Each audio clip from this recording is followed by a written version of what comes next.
দর্শকবৃন্দ, সবাইকে শুভেচ্ছা জানিয়ে শুরু করছি আমাদের আজকের বিশেষ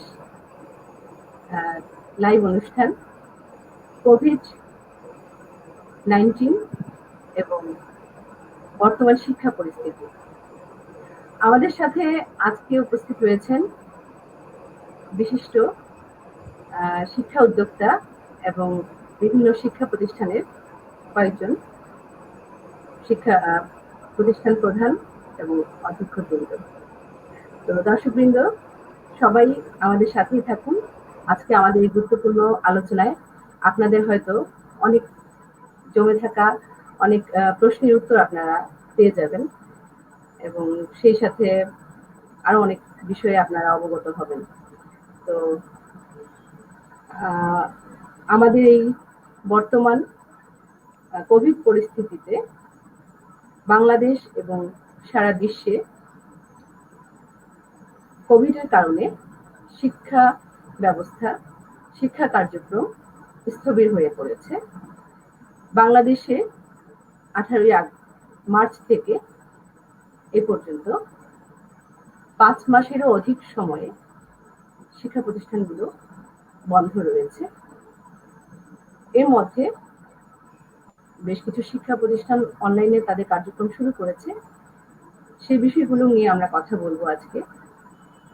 অনলাইন কার্যক্রম কতটুকু ফলপ্রসূ হচ্ছে, শিক্ষার্থীরা কতটুকু তারা লাভবান হচ্ছে এবং বর্তমান কোভিড পরিস্থিতিতে শিক্ষা ব্যবস্থা কোন পর্যায়ে আছে, সেই সাথে সরকারের বর্তমান সিদ্ধান্ত এবং ভবিষ্যতে অদূর ভবিষ্যতে শিক্ষা ক্ষেত্রে তাদের কি ধরনের তারা সিদ্ধান্ত নিতে পারে, এবং এই যে শিক্ষা ব্যবস্থা স্থবির হয়ে পড়ার কারণে বিভিন্ন শিক্ষা প্রতিষ্ঠান, বেসরকারি শিক্ষা প্রতিষ্ঠান বন্ধ হওয়ার উপক্রম হয়েছে এবং সেই সাথে অনেক শিক্ষকগণ ক্ষতিগ্রস্ত হয়েছেন। অনেক শিক্ষার্থীরাও পড়াশোনায় তারা তাদের পড়াশোনার মধ্যেও তাদের সমস্যা হয়েছে। তো সবকিছু মিলিয়েই আমরা আজকের এই আলোচনার বিষয়বস্তু। দর্শক বন্ধুরা, আপনারা সবাই প্রশ্ন করুন এবং আমাদের সাথেই থাকুন, আলোচনার সাথে থাকুন। এখানে আমাদের সাথে আজকে উপস্থিত রয়েছেন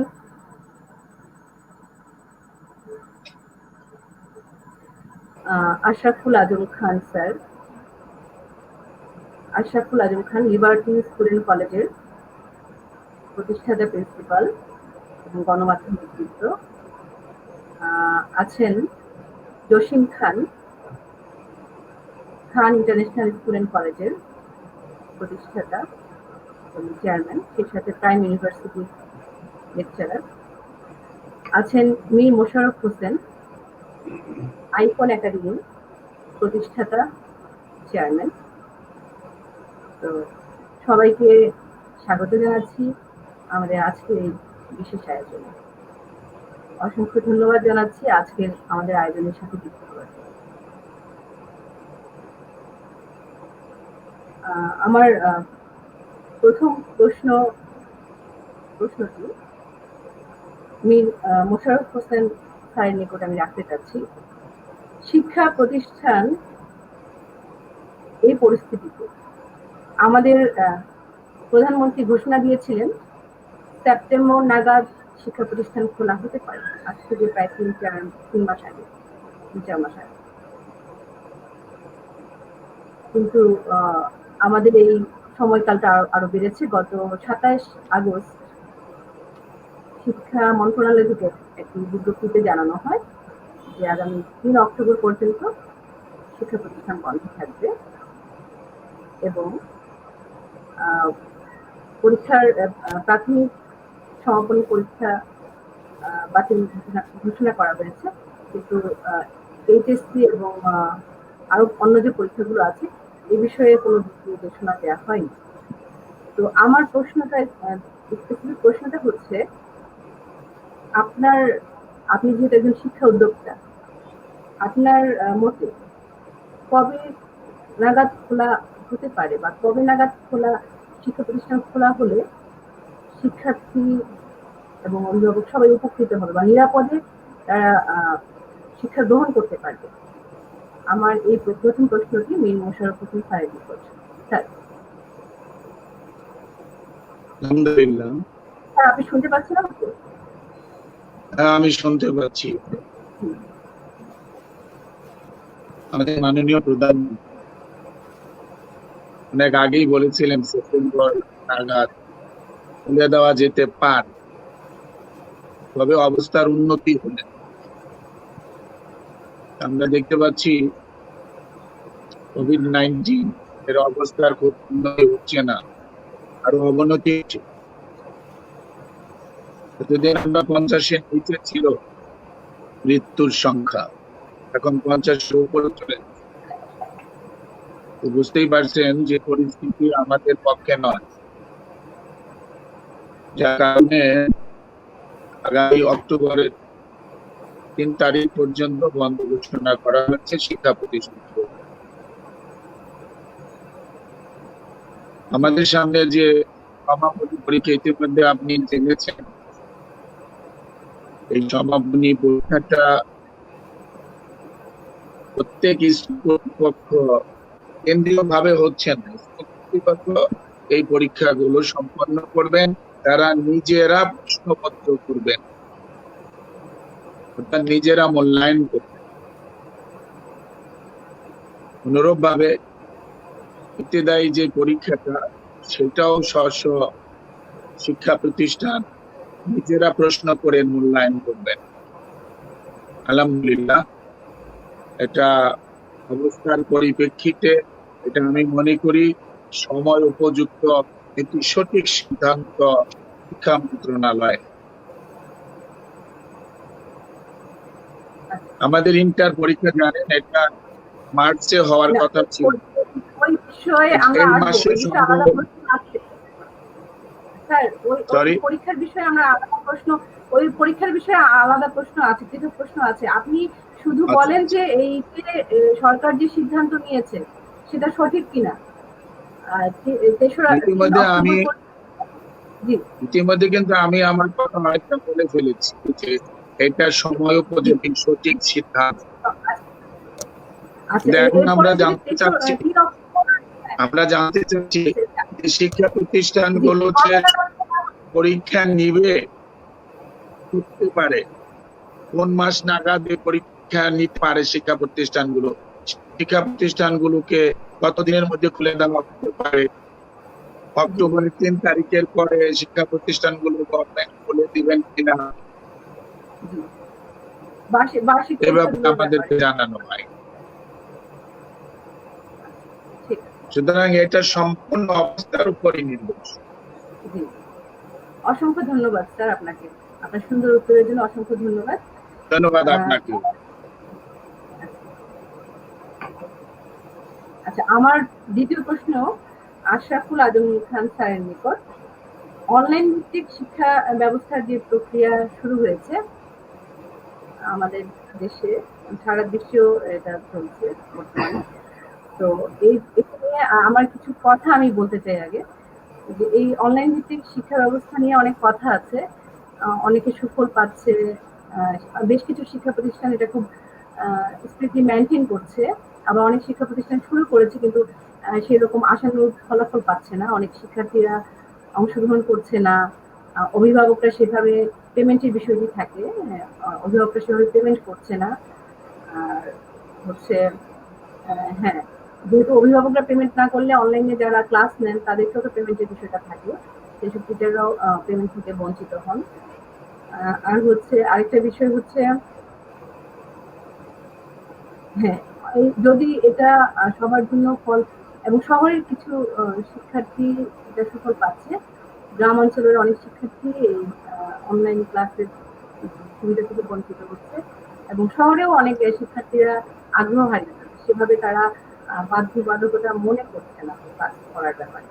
তো এটা আমি একটু আপনার কাছ থেকে জানতে চাচ্ছি যে এটা কতটুকু ফলপ্রসূ হচ্ছে আপনার দৃষ্টিতে এবং এইটার কোনো বিকল্প ব্যবস্থা কি করা যায় কি যদি ফলপ্রসূ না হয়ে থাকে?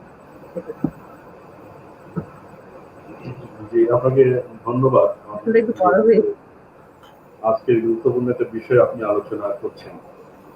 আমি আমাদের সহ আলোচক যারা আছেন, এখানে মীর মোশাররফ হোসেন স্যার এবং জসিম খান, আমাদের তারা শিক্ষা উদ্যোক্তা এবং শিক্ষা নিয়ে কাজ করেন, তাদেরকে অভিবাদন জানাচ্ছি, শুভেচ্ছা জানাচ্ছি আমার পক্ষ থেকে, এবং দর্শক যারা আছেন দেখছেন তাদেরও শুভেচ্ছা।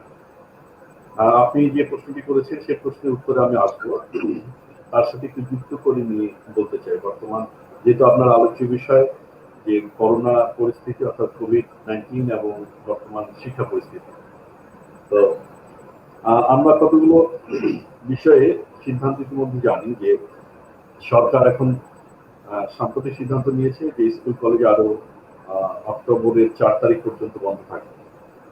সেটি বর্তমান প্রেক্ষাপটে সরকারের মনে হয়েছে বলে সেই সিদ্ধান্তটি নিয়েছে। আপনি নিজেও বলেছেন আলোচনার শুরুতে যে আমাদের 5 মাসের বেশি সময় ধরে শিক্ষা প্রতিষ্ঠানগুলো বন্ধ আছে। আমাদের একটি শিক্ষাবর্ষ প্রায় শেষের দিকে চলে এসছে। আমাদের সাধারণত স্কুলগুলোতে বার্ষিক পরীক্ষা নভেম্বরের দিকে শুরু হয় আমাদের যে শিক্ষা বর্ষ অনুযায়ী, পরিকল্পনা অনুযায়ী, কিন্তু এবার সেটা একটা অনিশ্চয়তার মধ্যে পড়েছে। সার্বিক এই পরিস্থিতি, আমি কি আছি আলোচনায়? অবশ্যই অবশ্যই। হ্যালো, জি জি জি, স্যার আসেন। যে আমি দেখতে পাচ্ছি না কাউকে। জি, আমার মনে হয় হ্যাঁ হ্যাঁ, ভালো হয়। কথা বলার জন্য আমি একটু অসুবিধা লাগে, মনে হয় যে বোধহয় যুক্ত নেই। আমার কথা শোনা যাচ্ছে? হ্যালো, না না, শুনতে পাচ্ছি তো। শুনতে হ্যাঁ পাচ্ছেন না? স্যার, শুনতে পাচ্ছি, বলুন। আমরা শুনতে পাচ্ছি, আপনি থাকেন আমাদের সাথে। আচ্ছা, আচ্ছা ঠিক আছে। একটা বিশেষ অবস্থার মধ্যে আমরা যাচ্ছি। আমরা জানি যে এটা বৈশ্বিক পরিস্থিতি, আমাদের কেবলমাত্র দেশীয় না, বৈশ্বিক পরিস্থিতি, একটা প্যান্ডামিক সিচুয়েশনের মধ্যে দিয়ে যাচ্ছে আমরা। এটা শত বছরের ইতিহাসে এক ধরনের মানে অচেনা এক ধরনের সংকট, যে সংকটগুলো আসলে গত বছর একবার আসছে। আমরা জানি যে আমাদের এই ভূখণ্ডে 1971 সালে এই ধরনের সংকট ছিল, বিশেষ জরুরি পরিস্থিতির মধ্যে আমরা ছিলাম, মুক্তিযুদ্ধের সংকটিতে। তখন আমাদের যে একাডেমিক শিক্ষা কার্যক্রম শিক্ষার্থীদের এটা ব্যাহত হয়েছিল, এবং এর পূর্বে বলা হয়ে থাকে যে দ্বিতীয় মহাযুদ্ধের সময় পৃথিবীর অনেক দেশে নিয়মিত যে শিক্ষা কার্যক্রম সেটি সংকটের মধ্যে পড়েছিল, যদিও সেটি এই মাত্রায় সংকটে পড়েনি। সেখানে যে দেশগুলো সংযুক্ত ছিল যুদ্ধের পক্ষে বা বিপক্ষে, তারা এটি সরাসরি এটির ক্ষতির সম্মুখীন হয়েছিল। কিন্তু করোনা বা কোভিড-19 এটি গোটা বিশ্বজুড়ে এই সংকটের মধ্যে সবাইকে ফেলে দিয়েছে। আপনি জানেন যে কেবলমাত্র বাংলাদেশে এটি এখন বিষয় নয় যে স্কুল খোলা যাবে কি খোলা যাবে না, এই বিতর্ক কিন্তু গোটা বিশ্বজুড়ে চলছে, এবং এর পক্ষে বিপক্ষে নানা রকম মতামত আছে। আমরা যদি বাংলাদেশের প্রেক্ষাপটকে মাথায় রেখে কথা বলি যে আমরা শিক্ষাবর্ষের শেষের দিকে, কিন্তু তারপরে এই সময় এসেও সরকার কিন্তু সিদ্ধান্ত নিতে পারছে না যে স্কুল কলেজ খুলে দেওয়া যায়। আমরা জানি যে এইচএসসি পরীক্ষা শুরু হওয়ার কথা ছিল 1 এপ্রিল থেকে, সেই পরীক্ষাটিও কিন্তু নেওয়া যাচ্ছে না। একটি বছর শেষ হয়ে আবারও হয়তো আমরা এপ্রিলের চক্রের মধ্যে, নতুন বছরের মধ্যে ঢুকে পড়ছি। এখন পর্যন্ত সেটি নেওয়া যাচ্ছে না। সরকারের পক্ষ থেকে চিন্তা ভাবনা বা প্রস্তুতি চলছিল যে পরীক্ষা নেওয়া যায় কিনা। তারা ভিতরে সকল রকম প্রস্তুতি সম্পন্ন করে রেখেছেন, এটাও সরকারের পক্ষ থেকে বলা হয়েছে। কিন্তু সাম্প্রতিক ঘটনা আমরা দেখলাম যে অক্টোবর পর্যন্ত স্কুল কলেজ শিক্ষা প্রতিষ্ঠান বন্ধ। তার মানে সংকটের মাত্রাটি এখান থেকে বোঝা যায় যে আমরা এটা ঠিক যে 66 দিন লকডাউন পরিস্থিতির মধ্যে ছিলাম। সরকারি সকল রকম, বেসরকারি অফিস আদালত, শিক্ষা প্রতিষ্ঠান, আর্থিক প্রতিষ্ঠান সকল রকম বন্ধ ছিল। কিন্তু 66 দিন পরে সরকারকে জীবন বাঁচানোর প্রয়োজনে, জীবিকা বাঁচানোর প্রয়োজনে অর্থনৈতিক কর্মকাণ্ড সীমিত আকার হলেও খুলে দিতে হয়েছে, এবং সেটি ধীরে ধীরে আস্তে আস্তে এখন মোটামুটি ভাবে এক ধরনের নর্মাল আমরা সিচুয়েশনের মধ্যে আছি। কিন্তু এই নর্মাল সিচুয়েশন কোভিড পূর্ববর্তী সিচুয়েশন না, সেটাকে বলা হচ্ছে নিউ নর্মাল এক ধরনের সিচুয়েশন। তো সেখানেও এক ধরনের ঝুঁকি নিয়ে কিন্তু এই কার্যক্রমগুলো পরিচালিত হচ্ছে, যদিও সেখানে স্বাস্থ্যবিধির কথা বলা হচ্ছে, নানা রকম পরিকল্পনা বা প্রস্তুতির কথা বলা হচ্ছে, তো সেটিও এক ধরনের ঝুঁকির মধ্যে পড়ে গেছে। তো আপনি যে প্রশ্নটি করছেন যে শিক্ষা প্রতিষ্ঠান খোলা উচিত কি উচিত না, সেই জায়গাটিতে আমি একটুখানি এসে আপনার প্রশ্নের যে প্রশ্নটি আপনি করেছেন সেটি জবাব দিব। আমিও যেটা মনে করছিলাম যে আমি যদি ব্যক্তিগতভাবে আপনি আমার মতামত বলেন তাহলে এই বিষয়টা আসলে সম্পূর্ণভাবে নিঃসন্দেহে খুব ঠান্ডা মাথায় সূক্ষ্মভাবে চিন্তা করে সিদ্ধান্ত নেওয়ার বিষয় আছে। এক ধরনের সংকট উদ্বেগ আছে আমাদের অভিভাবকদের মধ্যে যে ছেলেদের বা শিক্ষার্থীদের শিক্ষা জীবন হারিয়ে যাচ্ছে, একটি বছর শেষ হয়ে যাচ্ছে, তাদের কারিকুলাম পড়ানো হয়নি। যদিও সরকারের পক্ষ থেকে বিভিন্ন প্রতিষ্ঠানের পক্ষ থেকে অনলাইনে এটি পড়বার অনলাইন ক্লাস করার জন্য উদ্যোগ নেওয়া হয়েছে, কিন্তু সেটা আমরা জানি যে এই উদ্যোগের সাথে সকল শিক্ষার্থী এবং বেশিরভাগ শিক্ষার্থীর প্রশ্ন কথাও যদি বলি তারা যুক্ত হতে পারেনি। এটি গুটি কয়েক শিক্ষার্থী এখানে যুক্ত হয়েছে, সেটি খুব বেশি প্রাতিষ্ঠানিকভাবে এক ধরনের নিয়মতান্ত্রিকভাবে অব্যাহত যে নেওয়া যাচ্ছে সেটিও সম্ভব হচ্ছে না। কিন্তু সেটির মধ্য দিয়ে আসলে কোর্স কারিকুলাম শেষ করা বা পরীক্ষাগুলো নেওয়া এবং তাদের মূল্যায়ন করা এই প্রক্রিয়ার মধ্যে আনা সকল সংখ্যক শিক্ষার্থীদের সেটি সম্ভব হয়নি। ফলে সেই ব্যবস্থাটি আসলে বিকল্প হিসেবে আমাদের করোনাকালীন বা কোভিডকালীন সময়ে আমরা দাঁড় করতে পারিনি। সে কারণে সংকটটি একটি মানে বড় যে স্কুল কলেজ না খুললে প্রকৃত অর্থেই শিক্ষার্থীদের যে পরীক্ষা নেওয়ার প্রশ্নগুলো আছে বা তাদের যে পরবর্তী শ্রেণীতে উত্তীর্ণ বা অনুত্তীর্ণ যে প্রশ্নটি আছে সেটি নিশ্চিত করে বলা যাচ্ছে। সরকার ইতিমধ্যে পিএসসি পরীক্ষা স্থগিত করেছে, অর্থাৎ হবে না বলে জানিয়েছে। জেএসসি পরীক্ষা স্থগিত করেছে, সেটা হবে না। এখন প্রশ্ন এসছে যে এসএসসি বা এইচএসসি পরীক্ষা হবে কিনা, সেটি নিয়ে প্রশ্ন কিন্তু আছে। তো আমি যেটি মনে করছি যে আমার একান্ত ব্যক্তিগত মতামত যে প্রকৃত অর্থে বিশেষজ্ঞ যারা আছেন, যারা চিকিৎসা বিশেষজ্ঞ, আমাদের যে ভাইরোলজিস্ট যারা আছেন, কোভিড বিশেষজ্ঞ, তাদের সাথে কথা বলে আমার মনে হয় যে একটা সিদ্ধান্ত নেওয়া উচিত। একদিকে শিক্ষার্থীদের শিক্ষা জীবন তো কম গুরুত্বপূর্ণ নয়, সেটিও খুবই গুরুত্বপূর্ণ। সে কারণে আমি মনে করি যে আমাদের অর্থনৈতিক যে অন্যান্য যে অঙ্গনগুলো খুলে দেওয়া হয়েছে সেরকম করে যদি বিশেষ ব্যবস্থা নিয়ে, বিশেষ সতর্কতা নিয়ে, বিশেষ গাইডলাইন মেনে আমাদের শিক্ষা প্রতিষ্ঠানগুলো খুলে দেওয়া যায়, সেটি আসলে খুব বেশি আমার মনে হয় যে আত্মঘাতী সিদ্ধান্ত হবে না। কারণ সার্বিকভাবে শিক্ষার্থীদের শিক্ষা জীবন আমাদের কিন্তু বাঁচাতে হবে। আমরা বলছি যে শিক্ষা জীবনের চেয়ে তার জীবনটি খুব গুরুত্বপূর্ণ, এটাও ঠিক। কিন্তু আমরা তো এই দেখছি যে অর্থনৈতিক কার্যক্রম কিন্তু সফল হয়েছে বিভিন্ন ক্ষেত্রে। আমরা জানি যে শিল্প প্রতিষ্ঠানগুলো খুলেছে, সরকারি অফিসগুলো খুলেছে, বেসরকারি অফিসগুলো খুলেছে, আমাদের যে বাজার, আমাদের যে ব্যবসায়িক প্রতিষ্ঠান সেগুলো খুলেছে। এখন মোটামুটি ভাবে এক ধরনের আমাদের কিন্তু দৈনন্দিন জীবনের যে কার্যক্রমগুলো আমরা ফিরে এসেছি। তো সেক্ষেত্রে শিক্ষা প্রতিষ্ঠানও এটা আনা যায় কিনা, এখানে কতগুলো ঝুঁকি আছে যে ছাত্র অধিক সংখ্যক ছাত্র একটা ছোট প্রতিষ্ঠানে বা ছোট জায়গায় তাদের ক্লাস করতে হয় এবং সেখানে স্বাস্থ্যবিধি মানা বা সামাজিক দূরত্ব, শারীরিক দূরত্বের বিষয়টি মানা, এটি হয়তো সমস্যা হতে পারে। সেগুলো কিন্তু একটা ব্যবস্থাপনার মধ্যে আনা যায়। আমরা যদি স্কুলগুলোকে রুটিনগুলোকে পরিবর্তন করি, একটা শিফটিং করি যে আমাদের ছাত্ররা সপ্তাহে 5 দিন বা 6 দিন না এসে তারা 3 দিন আসবে স্কুলগুলোতে, এবং সেখানে ছাত্ররা যে বেঞ্চে তারা 4 জন বসে, সেখানে হয়তো 2 জন বসতে পারে। পাবলিক পরিবহন আমরা দেখছি যে প্রতি সিটে একজন করে বসছে। আমাদের ক্লাসগুলোতে 7টা বা 5টা ক্লাস 7টা ক্লাস অনুষ্ঠিত হয়, 8টা ক্লাস অনুষ্ঠিত আমাদের স্কুলগুলোতে। রুটিনে আমাদের গুরুত্বপূর্ণ সাবজেক্টগুলোতে আমরা ক্লাস নিতে পারি। আমাদের কোর্স কারিকুলাম গুলো আরেকটু কমিয়ে নিয়ে আসা যেতে পারে এবং বিশেষত আমাদের পরীক্ষাগুলো আমরা নিয়ে নিতে পারি। আমার মনে হয় যে এই প্রক্রিয়া, এবং এখানে আমরা জানি যে আমাদের শিক্ষকেরা তারা সচেতন অংশ সমাজের, ছাত্ররাও তারা শিক্ষার্থী, তারাও সচেতন অংশ। ফলে তাদের থেকে স্বাস্থ্যবিধির বিষয়টা এটি যদি শেখানো যায় এবং স্কুলগুলোতে স্বাস্থ্যবিধির যে নিয়ম কানুনগুলো যদি মানা যায়, তাহলে স্কুল কলেজ খুলে দেওয়া যায়। পৃথিবীর অন্যান্য অনেক দেশও কিন্তু কোভিড পরিস্থিতির মুখেও স্কুল কলেজ খুলে দিয়েছে।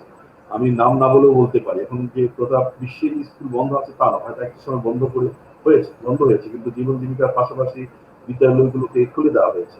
প্রশ্ন আসতে পারে যে তাদের দেশের যে ব্যবস্থাপনা, আমাদের দেশের ব্যবস্থাপনার মধ্যে পার্থক্য আছে। এটি হয়তো ঠিক, কিন্তু এও তো ঠিক যে আমরা কোনো ক্ষেত্রে হয়তো সাফল্যের পরিচয় দিয়েছি।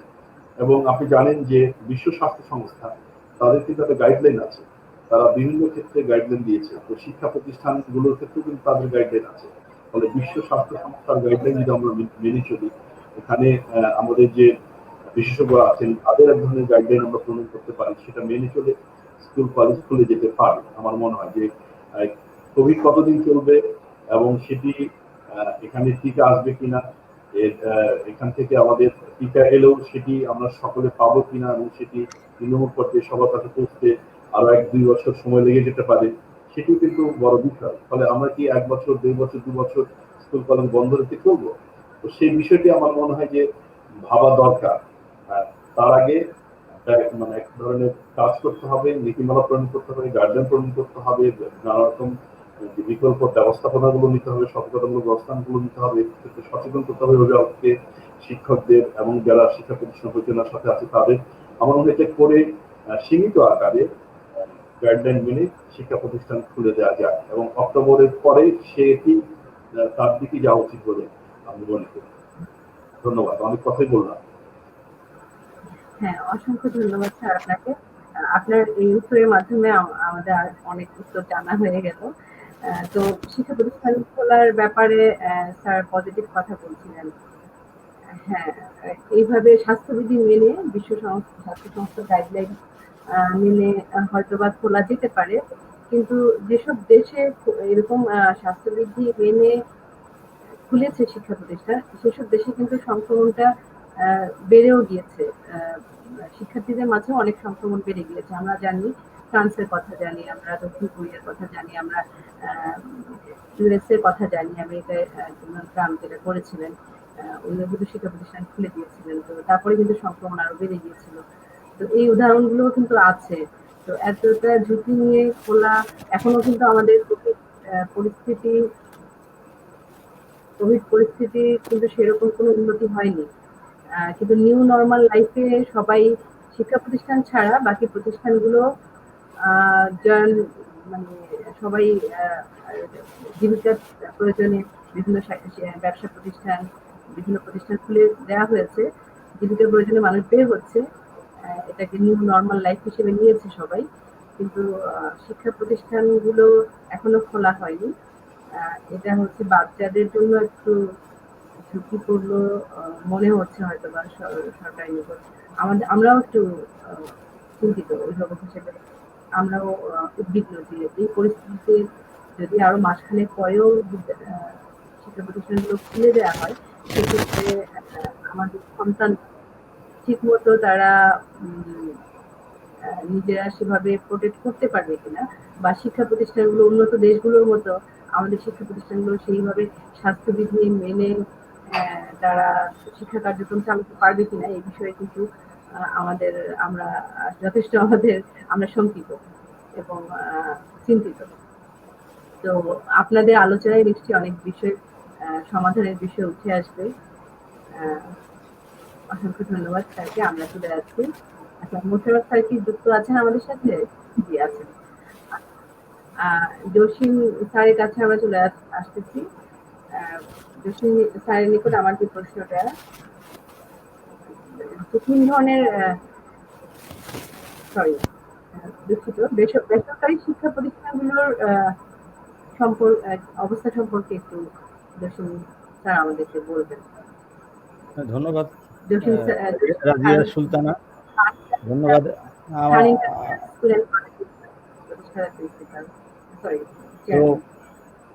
ধন্যবাদ আপনাদের সবাইকে যারা দেখছেন। উপস্থিত আছেন মীর মোশাররফ হোসেন স্যার, আছেন আশরাফুল আজম খান স্যার। তো খুব সহজ কথা, মানে বেসরকারি প্রতিষ্ঠান, স্পেশালি নন এমপিওভুক্ত যে প্রতিষ্ঠানগুলো আছে, তো সেই প্রতিষ্ঠানগুলো সাফারার অনেক অ্যাঙ্গেল থেকেই, অনেকের প্রতিষ্ঠান ভাড়া বাড়িতে, অনেকের আপনার এই কোভিড-19 কারণে বন্ধ থাকার কারণে টিচারদের বেতন দিতে পারছে না। অনেকে এর মধ্যে হয়তো বা বন্ধ হয়ে গেছে, কেউ কেউ আছে খুব কষ্টে। তার মধ্যে আসার কথা হলো যে জাতির পিতা বঙ্গবন্ধু শেখ মুজিবুর রহমানের সুযোগ্য কন্যা মাননীয় প্রধানমন্ত্রী জননেত্রী শেখ হাসিনা নন এমপিভুক্ত প্রতিষ্ঠানগুলোকে একটা প্রণোদনা দিয়েছেন ঈদের আগে। লাকিলি, ফরচুনেটলি, আমার যে প্রতিষ্ঠান খান ইন্টারন্যাশনাল কলেজ, তো আমরা সেটা পেয়েছি, আমাদের টিচাররা পেয়েছে। আমাদের অন্তত 15 জন টিচার এন্ড স্টাফ সেই প্রণোদনা পেয়েছেন। তো সেই হিসাবে আমি সকল নন এমপিভুক্ত প্রতিষ্ঠানের পক্ষ থেকে মাননীয় প্রধানমন্ত্রী জননেত্রী শেখ হাসিনার প্রতি কৃতজ্ঞতা প্রকাশ করছি। পাশাপাশি সংকট তো আর সবসময় আসে না।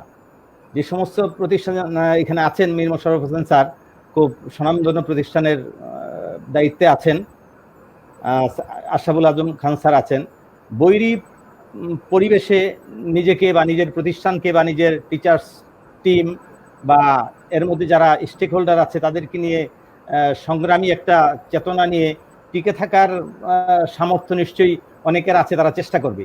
তার মধ্যে যারা মানে টিকতে বেশি কষ্ট হবে তারা এগেন এন্ড এগেন ট্রাই করবে, অনেকে নতুন করে আসবে। আবার আমরা আশাবাদী হতে চাই। I want to say that we must be optimist, we must be hopeful. And এই পজিশন ইনশাল্লাহ থাকবে না, এই পজিশন আমরা কাভার দিব, ভ্যাকসিন আসবে। তারপর অনেক প্রতিষ্ঠান আছে এর মধ্যে ইন্টারনেটের সুবিধা নিচ্ছে। আমি বলতেই চাই যে এই প্রতিষ্ঠান বন্ধ কেন হলো? বন্ধ তো হলো যে আমাদের ভবিষ্যৎ প্রজন্ম, এই কোমলমতি ছাত্রছাত্রীদের পাশাপাশি টিচার, শিক্ষিকা, এদেরকে এই যে কোভিড-19 আক্রান্ত হবার যে ঝুঁকি, সেই ঝুঁকি কমানোর জন্যই তো এই অবস্থা। তাহলে আমাদের প্রথম টার্গেট কি? Safety, safety, safety and safety. তো সেই সেফটিটা তো খুব ধৈর্য নিয়েই মানে আমাদের ধারণ করতে হবে, সেফ থাকতে হবে। তাছাড়া যারা এই আপনার ইন্টারনেট কিংবা টিভি, রেডিও, মোবাইল ফোন বা অন্যান্য যে ইন্টারনেট প্ল্যাটফর্মের মাধ্যমে শিক্ষা কার্যক্রম চালাচ্ছে, সেখানে তো ফলো আছে। আপনার লার্নার ইন্টারেক্টিভ হচ্ছে, প্যারেন্টস আসছে, আপনার অ্যাসেসমেন্ট অফ লার্নিং এনশিওর হচ্ছে। হ্যাঁ, কিছু কিছু জিনিস থেকে বঞ্চিত হচ্ছে, যেমন আপনার vital source of social protection, nutrition, health, psychological support বঞ্চিত হচ্ছে। বাট একটা জিনিস তো পাচ্ছে, সেফটি। তো সেফটি যেহেতু পাচ্ছে, সো আমরা নন এমপিভুক্ত প্রতিষ্ঠানের যারা সাথে জড়িত আছি, মূল ভূমিকায় আছি, আমরা খুশি, এই সরকারের প্রতি খুশি। তারা সেফটিনেসটা দেখেছে। আমরা দেখেছি কোনো কোনো জায়গায় যেখানে ব্যত্যয় ঘটেছে, গার্মেন্টস কিংবা অন্যান্য অফিস আদালতে, সেখানে তো আমাদের ঝুঁকি বেড়েছে এবং আমরা তাতে শঙ্কিত হয়েছি, আমরা ফেস করেছি, আক্রান্তের হার বেড়েছে। সো আমাদের ভবিষ্যৎ প্রজন্ম, আমাদের ভবিষ্যৎ নেতৃত্বকে সেফ রাখতে গিয়ে আমরা বলবোই safety is the first. So আমি শিক্ষা মন্ত্রণালয়, স্বাস্থ্য অধিদপ্তর, বিশেষ করে বর্তমান সরকার, সবার প্রতি, ইভেন গবেষকদের প্রতি, আমি কিছু গবেষণা পড়েছি সম্প্রতি। আমি বিইউপির একটা গবেষণা পড়লাম, ল ডিপার্টমেন্টের টিচার, তারপরে ইউনিসেফের কিছু পড়লাম। সো সবাই তো কাজ করছেন, যার যার জায়গা থেকে কাজ করছে। We must be grateful, specially to the Almighty Allah first.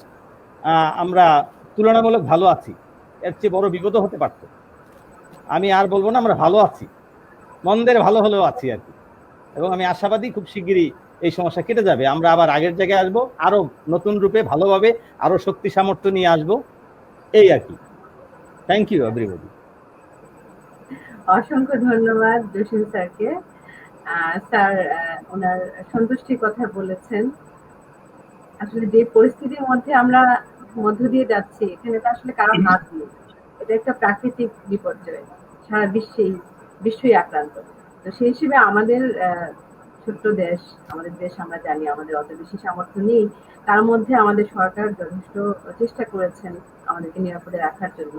শিক্ষা প্রতিষ্ঠান থেকে শুরু করে সবকিছুই আমাদের মাননীয় প্রধানমন্ত্রীর বিচক্ষণতা এবং তার দৃঢ় দূরদর্শী চিন্তা চেতনার মধ্যে দিয়ে সিদ্ধান্ত গ্রহণের মাধ্যমে কিন্তু আমরা অনেক বড় বিপদ থেকে আমরা রক্ষা পেয়েছি, সেটা আমরা উপলব্ধি করি। তো স্যারকে অসংখ্য ধন্যবাদ। উনি নিজে একটি প্রতিষ্ঠানের প্রতিষ্ঠাতা, চেয়ারম্যান, তারপরে ওনার মধ্যে কোনো ধরনের হতাশা নেই, উনি আশাবাদী এবং সরকারের বিভিন্ন সিদ্ধান্তে উনি সন্তুষ্ট, সেই বিষয়ে আমাদেরকে বললেন। কিন্তু বেসরকারি বিশ্ববিদ্যালয়ের আরো কিছু প্রশ্ন আছে, শুধু দুঃখিত, বেসরকারি যে শিক্ষা প্রতিষ্ঠানগুলো আছে এগুলোর বিষয়ে অনেক ধরনের সমস্যা আছে, শিক্ষকদের জন্য আছে, শিক্ষার্থীদের জন্য আছে। এই প্রবলেমগুলো নিয়ে আরো প্রশ্ন আসবে সামনে। আমাদের আরো দুজন শিক্ষক তো তাদের কাছ থেকে আমরা জানবো, জসিমের কাছ থেকেও জানবো। অসংখ্য ধন্যবাদ জানাতে পারো আমাদের ভারত ইন্টারন্যাশনাল স্কুল অ্যান্ড কলেজের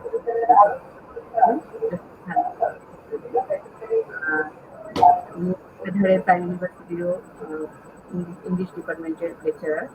তো ধন্যবাদ জানাচ্ছি। এখন আবার চলে যাচ্ছে আশরাফুল আজম খান স্যারের নিকট। যেহেতু শিক্ষা,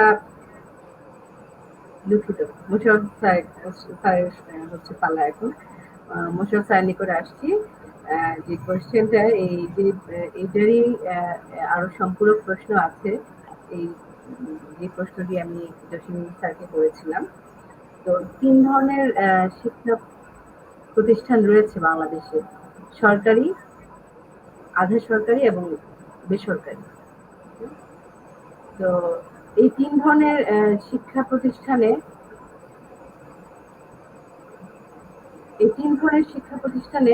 3 রকমের শিক্ষা ব্যবস্থা বর্তমানে কোভিড-19 এর সময়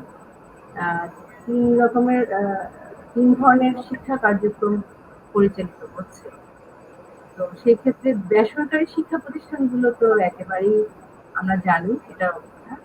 আর সরকারি যে শিক্ষা প্রতিষ্ঠানগুলো তারা বেতন পাচ্ছে,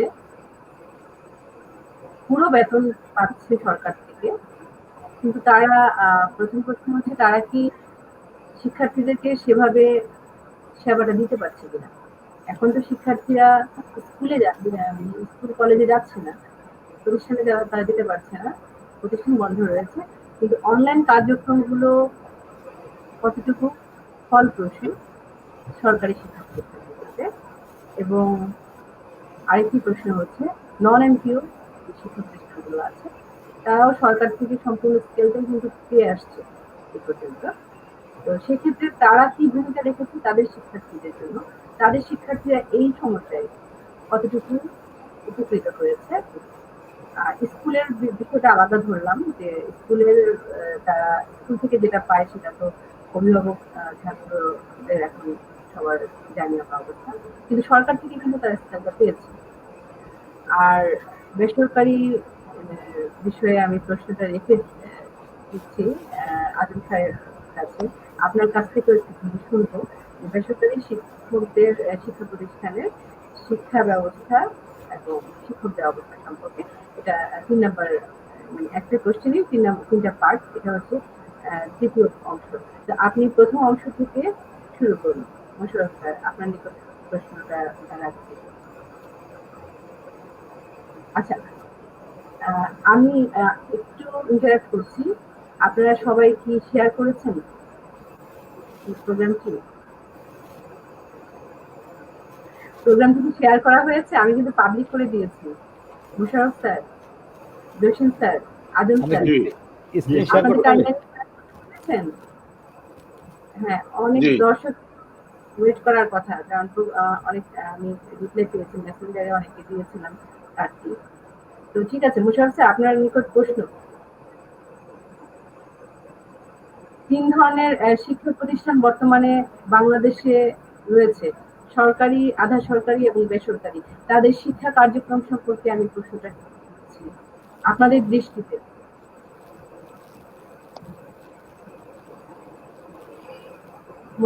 আপনার কথা ক্লিয়ার বুঝতে পারছি। আপনি আমাকে শোনা যাচ্ছে না? সরি। হ্যাঁ, জসিম স্যার আমাকে শুনতে পাচ্ছেন? হ্যাঁ, আমি শুনতে পাচ্ছি। আচ্ছা, মোশাররফ স্যার আপনি শুনতে পাচ্ছেন না? হ্যাঁ, এখন বুঝতে পারছি আপা। আপনি আমার প্রশ্নটা আবার রিপিট করেন। আবার রিপিট করব। আচ্ছা, আমাদের দেশে 3 ধরনের শিক্ষা প্রতিষ্ঠান রয়েছে কিনা? হ্যাঁ, সরকারি, আধা সরকারি এবং বেসরকারি বলে, বাংলায় খাঁটি বাংলায় বলে। আচ্ছা, এর মধ্যে সরকারি শিক্ষা প্রতিষ্ঠানগুলো তো আমরা জানি যে শিক্ষক এমপ্লয়ীদের তারা ফুল বেতন দিয়েছে, হ্যাঁ, তাদের কোনো সমস্যা হয়নি। শিক্ষার্থীরা এই বন্ধের মধ্যে তারা কি পর্যাপ্ত শিক্ষার ইয়েটা পেয়েছে, মানে তারা কি উপকৃত হয়েছে? আমরা জানি যে শিক্ষা প্রতিষ্ঠান বন্ধ, কিন্তু অনলাইনে কার্যক্রম আছে। সরকারি প্রতিষ্ঠান, এমপিও এবং নন এমপিও অনেক প্রতিষ্ঠান অনলাইনে কার্যক্রম চালাচ্ছে। তো সেক্ষেত্রে সরকারি কথা বলছি আমি, এই বিষয়ে কি কোনো আপনার আপনার জানা থাকলে আপনি বলুন স্যার। তারপরে আধা সরকারি প্রতিষ্ঠানগুলোর বিষয়ে একটু জানতে চাচ্ছি। আধা সরকারি, আচ্ছা, দেখেন, সরকারি এবং বেসরকারি সরকারি শিক্ষা প্রতিষ্ঠানগুলো যারা শিক্ষক আছেন তারা সবাই বেতন পাচ্ছেন, এবং সরকার যেভাবে উদ্যোগ নিয়েছে তাতে সরকারি, আধা সরকারি, বেসরকারি সকল ছাত্রছাত্রী অনলাইন থেকে, রেডিও থেকে উপকৃত হচ্ছে। আচ্ছা, কিন্তু আমরা যারা বেসরকারি কিছু উদ্যোগ নিয়েছি সেগুলো আলহামদুলিল্লাহ ভালো, কিন্তু আমরা যারা একেবারেই মানে সরকারের কোনো টাচে নেই তারা অনলাইন চালায়ও ব্যর্থ হচ্ছি। যেমন আমার রেকর্ড যেটা, আমার 1300 ছাত্রছাত্রী, আমি 1 মাস অনলাইনে ক্লাস করে 13 জনের কাছে থেকে বেতন পেয়েছি, মানে 1%। এভাবে আমি আমার শিক্ষা প্রতিষ্ঠানের টিচারদের বেতন, প্রতিষ্ঠানের ভাড়া আমার পক্ষে ব্যয় করা সম্ভব না। তাই আমি পরবর্তী মাসে এই প্রোগ্রামটা স্টপ করে দিয়েছি। এই হলো আমাদের বেসরকারি শিক্ষা প্রতিষ্ঠানের অবস্থা। দেখেন, আধা সরকারি, বেসরকারি এমপি ভুক্ত যারা, তাদের কিন্তু বেতন যে কোনো ভাবেই শিক্ষা প্রতিষ্ঠানের বেতন পরিশোধ করতে হচ্ছে, কিন্তু আমাদের বাধ্য না। আমাদের এখানে আসছিল, আর যদি আগামীতে নাও আসে আমাদের করার কিছু নেই। সুতরাং বুঝতেই পারছেন আমরা কতটা সমস্যার মধ্যে আছি। স্কুল না খোলা পর্যন্ত আমরা স্বস্তি পাচ্ছি না, আর স্কুল খোলার কোনো ওই রকম সুযোগ সুবিধাও এখনো আসেনি। জীবন জীবিকা দুইটাই দরকার, কিন্তু তার আগে জীবন। আমাদের প্রাইম মিনিস্টার কবে সিদ্ধান্ত দিবেন সেই অপেক্ষায় আছি ভাই আমরা। ধন্যবাদ আপনাকে মিস। অসংখ্য ধন্যবাদ মোশাররফ স্যারকে। স্যার, আমি দুঃখিত, মানে দুঃখের মধ্যে আমার হাসি পেয়েছে, কারণ আপনি খুব সুন্দরভাবে অনলাইন ক্লাসগুলো শুরু করেছিলেন, আমরা দেখেছি, কিন্তু বাচ্চারা তো পার্টিসিপেট করে না।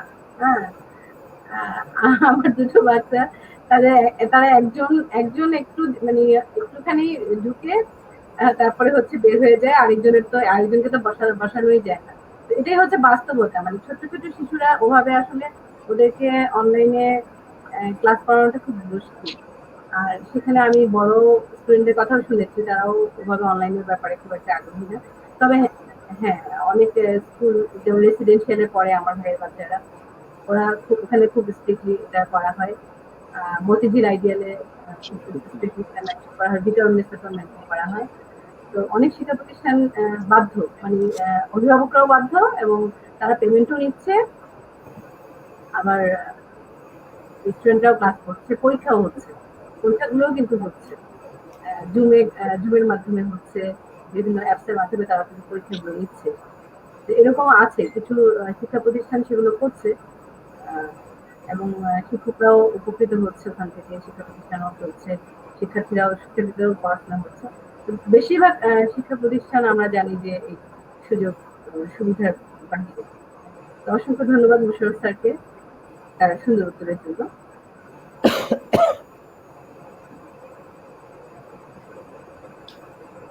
আচ্ছা, এখন আমাদের পরবর্তী প্রশ্ন আশরাফুল আজম খান স্যারের নিকট। আগামী বছর শিক্ষাবর্ষ কিভাবে শুরু হবে, এই বিষয়ে কোনো দিক নির্দেশনা কি আছে, বা আপনারা কি ভাবছেন আগামী বছর? কিভাবে শুরু হবে, সেই সাথে বই, সরকারের যে একটা পুস্তক বিতরণ, হ্যাঁ, বিভিন্ন শিক্ষা প্রতিষ্ঠানে, সেটা কি সঠিক সময়ে করা হবে কিনা, বা সেই কার্যটি কি সম্পাদন করা হবে কিনা যথাসময়ে? আমি দ্বিতীয় প্রশ্নটি বুঝতে পারি। প্রথম প্রশ্নটি বোঝা যায়নি। আচ্ছা, দ্বিতীয় প্রশ্নটি, দ্বিতীয় প্রশ্নটি বুঝতে পারেননি স্যার, বুঝতে পারেননি। আচ্ছা, আমি বলছিলাম যে আগামী বছর শিক্ষাবর্ষটা কিভাবে শুরু হবে। হ্যাঁ, এটা বোঝা গেছে, পরের অংশে কি বলবো? আর সরকার যে পুস্তক বিতরণ করেন নতুন বছরে, বই কর্মসূচি বলে একটা, ইয়ে, আচ্ছা, বই বিতরণ হ্যাঁ, কর্মসূচি। বই বিতরণ কর্মসূচি, আচ্ছা, বুঝতে পেরেছি। ওটা ওটা ওটা কি হবে কিনা? বুঝতে পেরেছি ম্যাডাম। আপনি যে প্রশ্নগুলো বললেন এগুলো তো অনেকেরই প্রশ্ন। তো আমি যেটি বলছি যে আসলে আমি তো এই বছরটাই শেষ করতে পারলাম না। হ্যাঁ, এখন এই বছর শেষে কি হবে সেটি আমরা এখন সিদ্ধান্ত নিতে পারিনি। ফলে আগামী বছর কবে কিভাবে শুরু হবে সেটি তো পরের কথা। বর্তমান শিক্ষাবর্ষটাকে আমরা কোন জায়গায় শেষ করব, আমাদের যে কারিকুলাম গুলো ডিউ থাকলো, যেগুলো পাঠ্যসূচি পাঠ্যক্রম সেটি যে পড়ানো হলো না, এটার অবস্থা কি হবে, কবে নাগাদ স্কুল খুলবে বা বার্ষিক পরীক্ষা হবে, এটি নিয়ে এখন কিন্তু বড় আলোচনা চলছে। তো আসলে যেমন কিছুদিন আগে একটা ভাবনার কথা বলা হচ্ছিল যে আমাদের শিক্ষাবর্ষটাকে বাড়িয়ে পরবর্তী বছরের ফেব্রুয়ারি বা মার্চ নিয়ে আমাদের কারিকুলামকে সমন্বয় করে ছোট করে আমরা যেন এটা শেষ করি, সেটি ভাবনাটা ছিল। তো সেই ভাবনাও যে এখন স্থির আছে সরকার, এটা মনে হয় না। কেউ বলছেন একটা পক্ষ যে না, শিক্ষাবর্ষকে আর না বাড়িয়ে বরং এই বছরের মধ্যে শেষ করে পরবর্তী বছরটাকে শুরু করা যায় কিনা। সবটাই নির্ভর করবে আসলে কোভিড পরিস্থিতির উপর। কোভিড পরিস্থিতিকে আমরা কিভাবে দেখছি বা কিভাবে মোকাবেলা করছি সেটার উপর। তো প্রকৃত অর্থে এটা এখন বলা যাচ্ছে না যে কবে থেকে সামনের বছর শুরু হবে বা এই বছরটি কখন শেষ হবে। আমি যে আলোচনাটি প্রথমে করছিলাম, আপনি যেটা বলছিলেন যে হ্যাঁ, আমরা যে ঝুঁকি আছে যে করোনা বাংলাদেশ থেকে চলে যায়নি, করোনার আক্রান্তের সংখ্যা হয়তো বাড়ছে না, একটি জায়গা পর্যন্ত একটা স্থিতিশীল অবস্থার মধ্যে আছে, মৃত্যু কখনো বাড়ছে কখনো কমছে। এমনই গত 2 মাসে সংক্রমণের যে গতি বা মাত্রা খুব ব্যাপক তা নয়। হ্যাঁ, সেটি কিন্তু আমরা বলছি যে মোটামুটি ভাবে করোনা এক ধরনের নিয়ন্ত্রণের মধ্যে আসছে এবং করোনার একটা ডাউনওয়ার্ডের দিকে যাচ্ছে। তবে এই আশঙ্কাটাই কেউ কেউ করছেন যে আমরা যদি জনস্বাস্থ্য নিয়মগুলো মেনে না চলি, সামনের শীতে হয়তো এটি আরো বাড়তে পারে বা দ্বিতীয় ওয়েভ আসতে পারে, এই নানা কথাগুলো কিন্তু আছে, সংখ্যার কথাগুলো আছে। সে কারণেই তো আসলে সিদ্ধান্ত নিতে পারছে না সরকার যে শিক্ষা প্রতিষ্ঠান খুলে দেওয়া যাবে কিনা।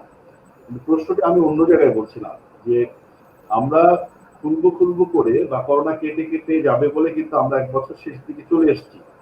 এখন এই অবস্থা যে আরো 6 মাস বা 1 বছর কন্টিনিউ করবে না, সেটি কিন্তু বলা যাচ্ছে না।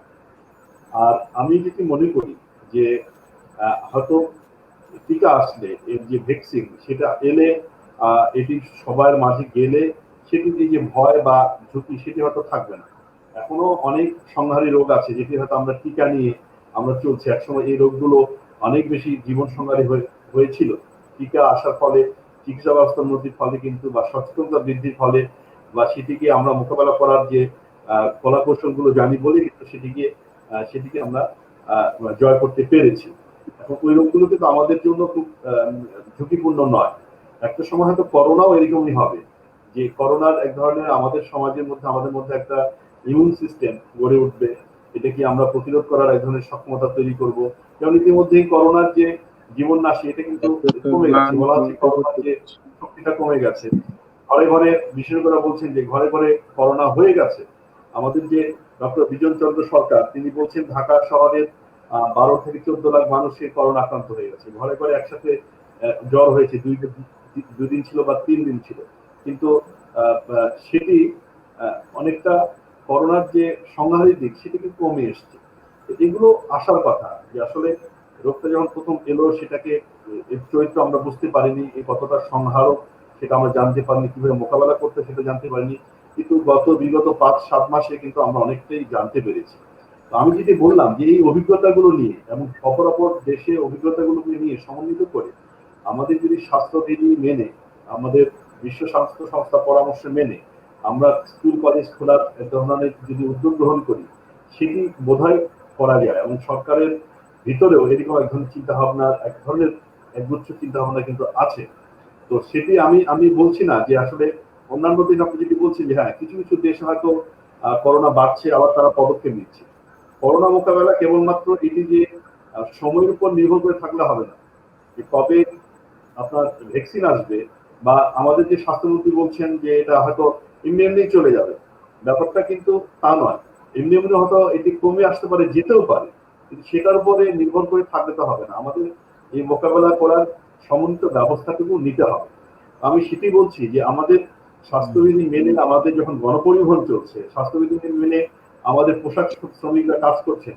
আমি জানি না এখানে জসিম স্যার বলেছেন একটা কথা যে সেখানে আক্রান্ত হচ্ছে, কিন্তু আমি গণমাধ্যমে এরকম কোনো খবর পর্যন্ত পাইনি যে পোশাক শিল্প খুলে দেওয়ার পরে মানে অনেক সংখ্যক পোশাক কর্মীরা আক্রান্ত হচ্ছেন। সেখানে কিন্তু ওরা স্বাস্থ্যবিধি মেনেই কিন্তু চলছে অনেক অনেক রকম। এটা আসলে ব্যবস্থাপনার একটা ব্যাপার। ফলে সেই ব্যবস্থাপনাটা কিন্তু আমরা নিতে পারি, তাহলে শিক্ষা প্রতিষ্ঠান খুলে দেওয়া যেতে পারে। এবং আমি বলেছি যে আগের মতো খুলে দেওয়া যাবে না, সেখানে অনেক রকম ব্যবস্থা নিতে হবে। আপনাকে রুটিন কমাতে হবে, আপনাকে শিফটিং ব্যবস্থা করতে হবে, আপনাকে একটা শ্রেণীকক্ষে বসার অ্যারেঞ্জমেন্টের মধ্যে পরিবর্তন আনতে হবে, আপনাকে কিছু বিষয় আছে অনলাইনে যুক্ত করতে হবে। এই যে আমরা বলছি যে অনলাইনে শিক্ষার্থীরা যুক্ত হবে, তাদেরকে আমরা অনলাইনে পড়াবো, সরকারি পক্ষ বা আমরা সবসময় তাদের সাফল্যের কাহিনী বলে, মানে তারা নেওয়ার জন্য বলে। বাস্তব চিত্র আমাদের মশাল স্যারের কাছে কথায় আমরা জানতে পেরেছি যে ওনার 1300 বা 1400 স্টুডেন্ট, সেখানে উনি ক্লাস নিতেন, উনি সচেষ্ট ছিলেন, কিন্তু সকল শিক্ষার্থীরা সেই ক্লাস অংশগ্রহণ করেনি। যারাও করেছেন তারা কিন্তু যে বেতনটি কিন্তু দেননি। অর্থাৎ এই ধরনের যে সংকট, এটি কেবলমাত্র যে মোশাররফ স্যারের স্কুলের সংকট তা নয়, এটি কিন্তু বেসরকারি প্রতিষ্ঠানগুলো অধিকাংশ সংকটগুলো কিন্তু এমনই। অর্থাৎ এই যে আমরা যে উদ্যোগই নিচ্ছি না কেন, সেই উদ্যোগগুলো যে ফলপ্রসূ হচ্ছে তা না, হয়তো কিছু পরিমাণে ফলপ্রসূ হচ্ছে, সেটা যে হচ্ছে না একেবারে আমি সেটি বলছি না।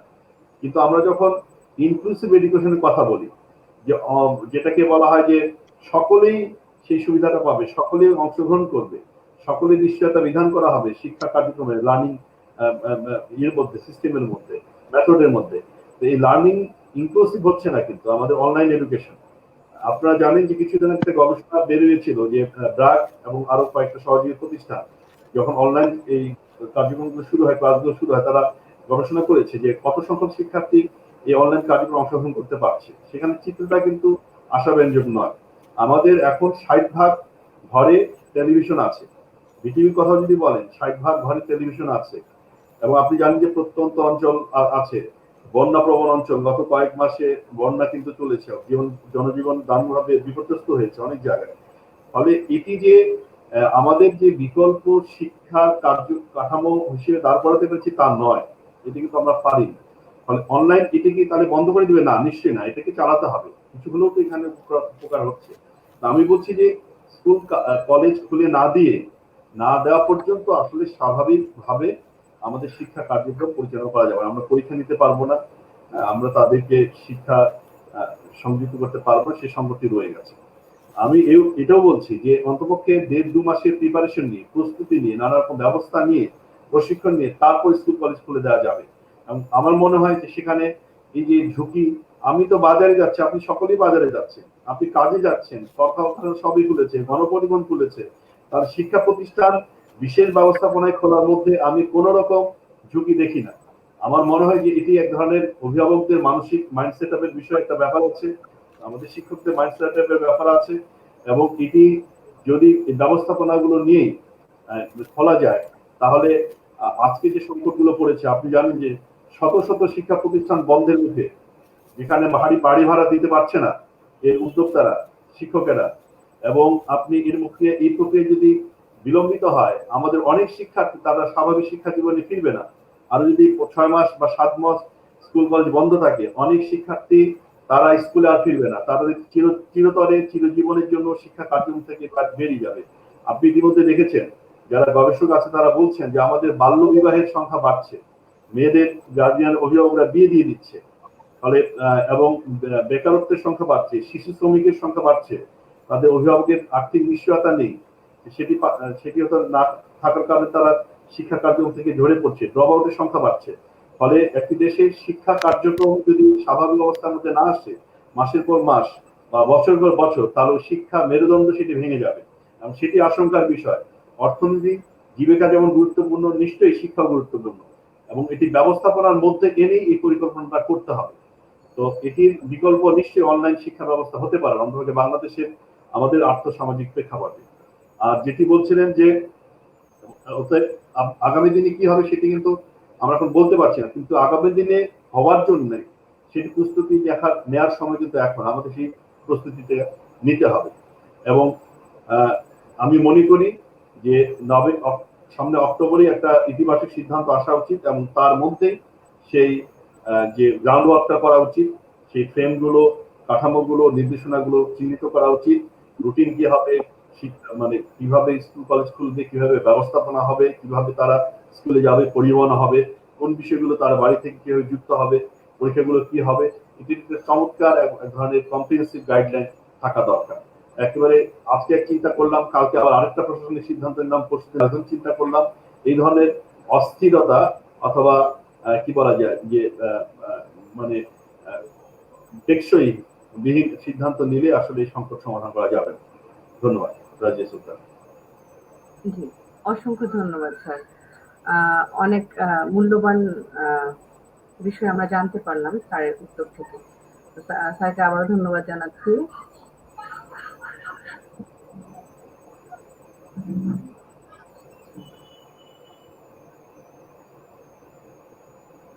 কিছু কমেন্ট এসেছে, আমি একটু কমেন্টগুলো অনুমতি পেলে কমেন্টগুলো পড়বো। কিছু প্রশ্ন এসেছে।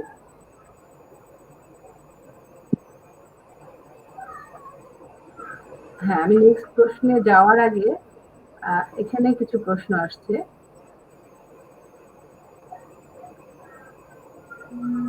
এম এ মালিক মাহমুদ ভাই বলেছেন, আমার ছেলে ঢাকা রমিজউদ্দিন কলেজ ক্যান্টনমেন্ট পড়ে, বেতন ঠিকই নিচ্ছে, কিন্তু ক্লাস তো হচ্ছে না। অনলাইনে যে ক্লাস হচ্ছে এতে কি ছাত্রদের ক্ষতি পুষিয়ে নিতে পারবে?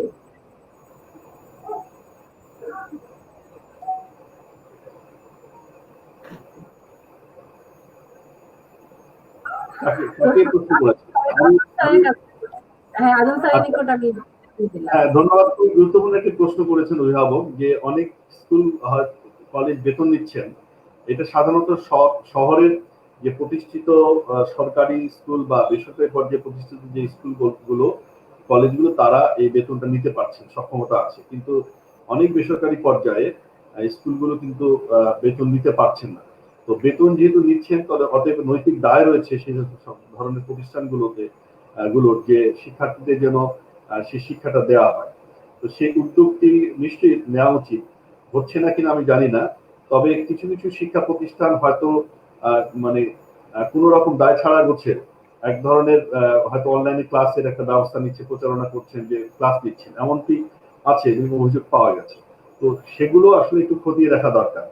যদি বেতন আদায় হয় বা অভিভাবকরা সকলে দিচ্ছেন, তাহলে নিশ্চয়ই অভিভাবকের শিক্ষা কার্যক্রমে সেভাবে যুক্ত করানো দরকার এবং সেখানে দায়িত্ব আছে।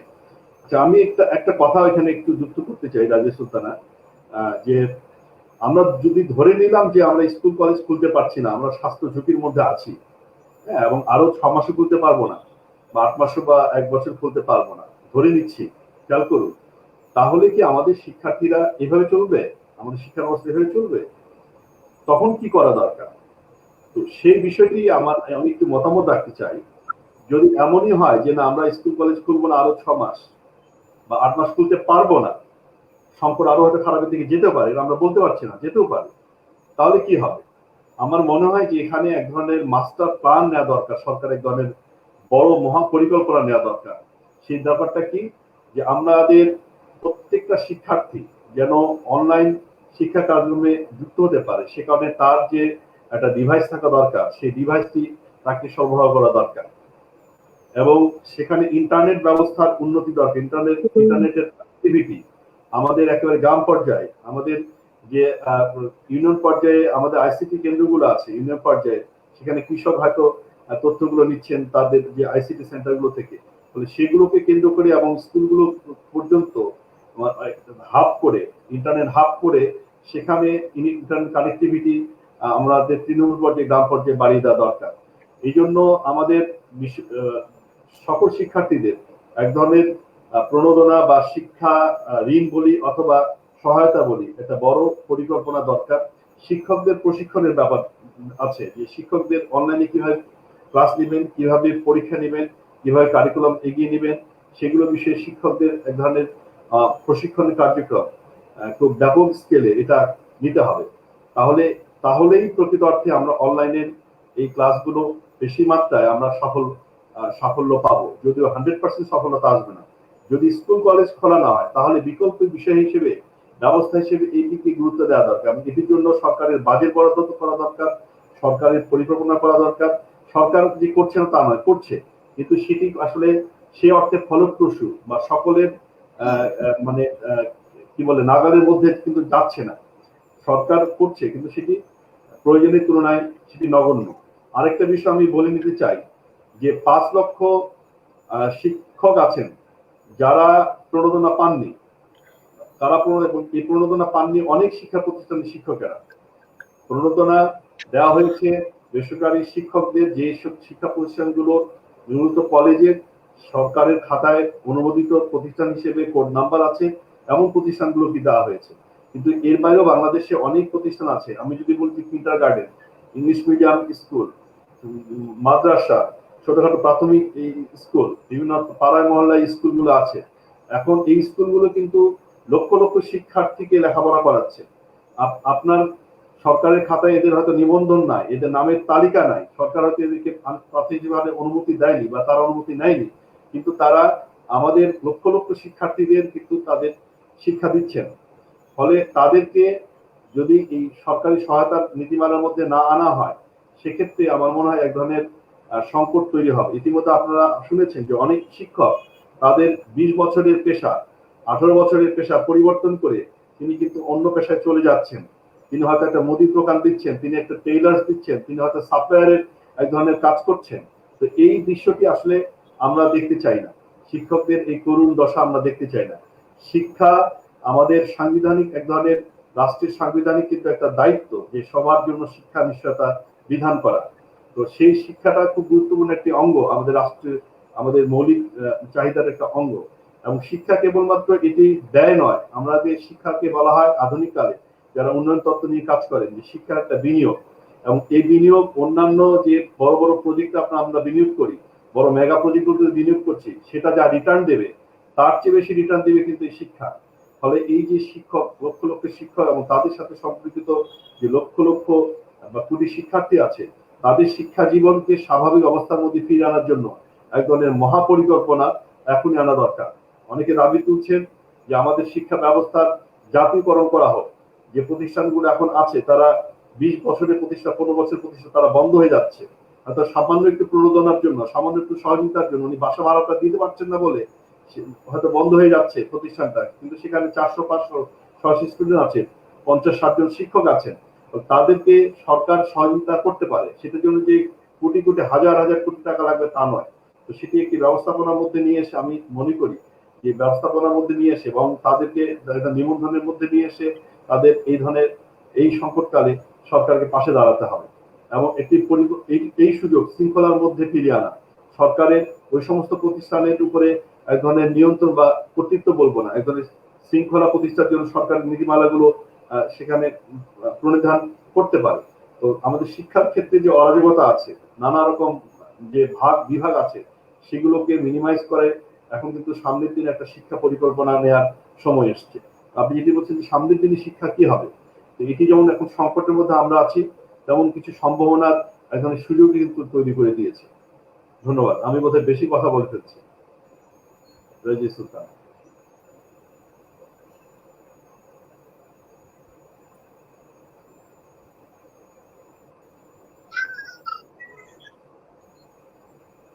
রাজিয়া ম্যাডাম, আপনার কথা আমরা শুনতে পাচ্ছি না, আপনার মাইকটি মিউট করা আছে।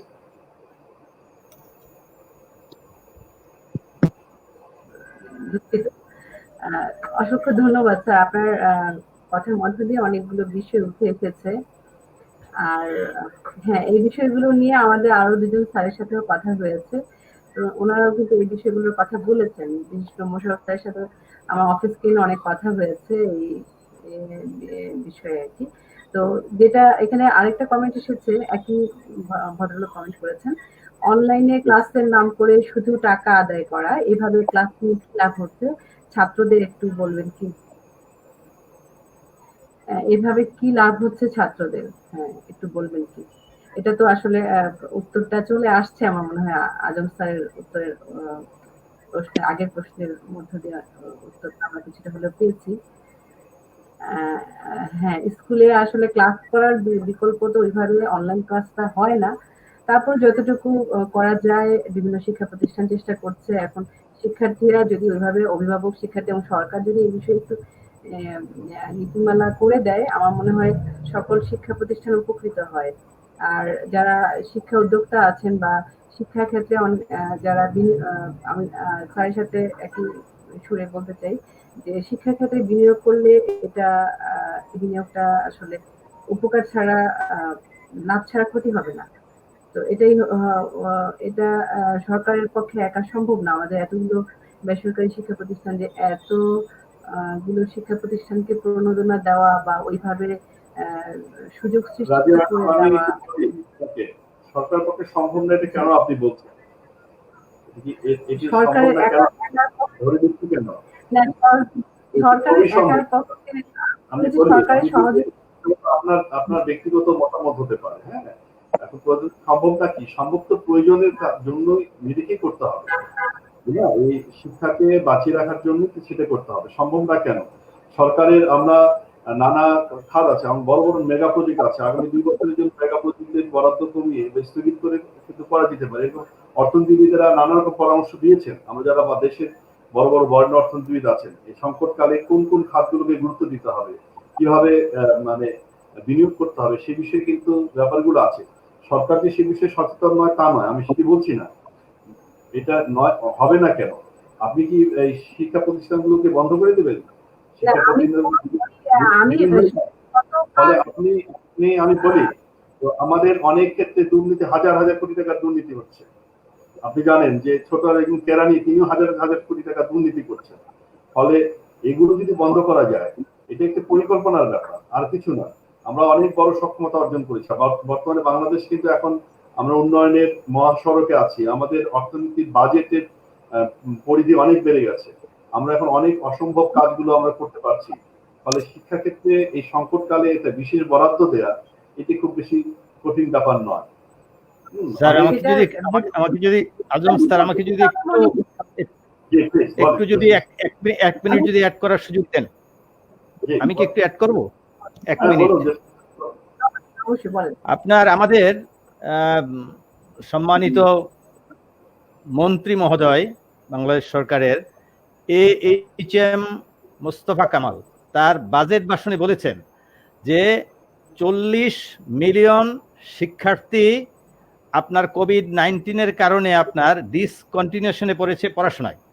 সো আমি বিশ্বাস করি যে গভর্নমেন্ট, মাননীয় প্রধানমন্ত্রী শেখ হাসিনার যে গভর্নমেন্ট সেটা কনসাস এই শিক্ষা প্রতিষ্ঠানের যে ডিসকন্টিনিউশন এটা নিয়ে অবশ্যই ওনারা কনসাস এবং করে যাচ্ছেন। যতটুকু বাকি আছে আমি বিশ্বাস করি তাদের দ্বারা সময়ে সমাধান করে দিবে। আপনার কথা ভালো লেগেছে যে একটা নীতিমালা দরকার, পরিকল্পনা দরকার।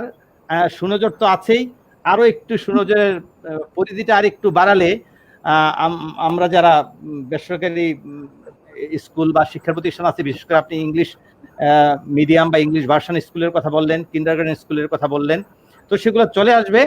আর যদি আল্লাহ পাক চান যে এর মধ্যে মোটামুটি আমাদের মুক্তি দিয়ে দিবে, তাহলে তো মুক্তি চলে আসবেই।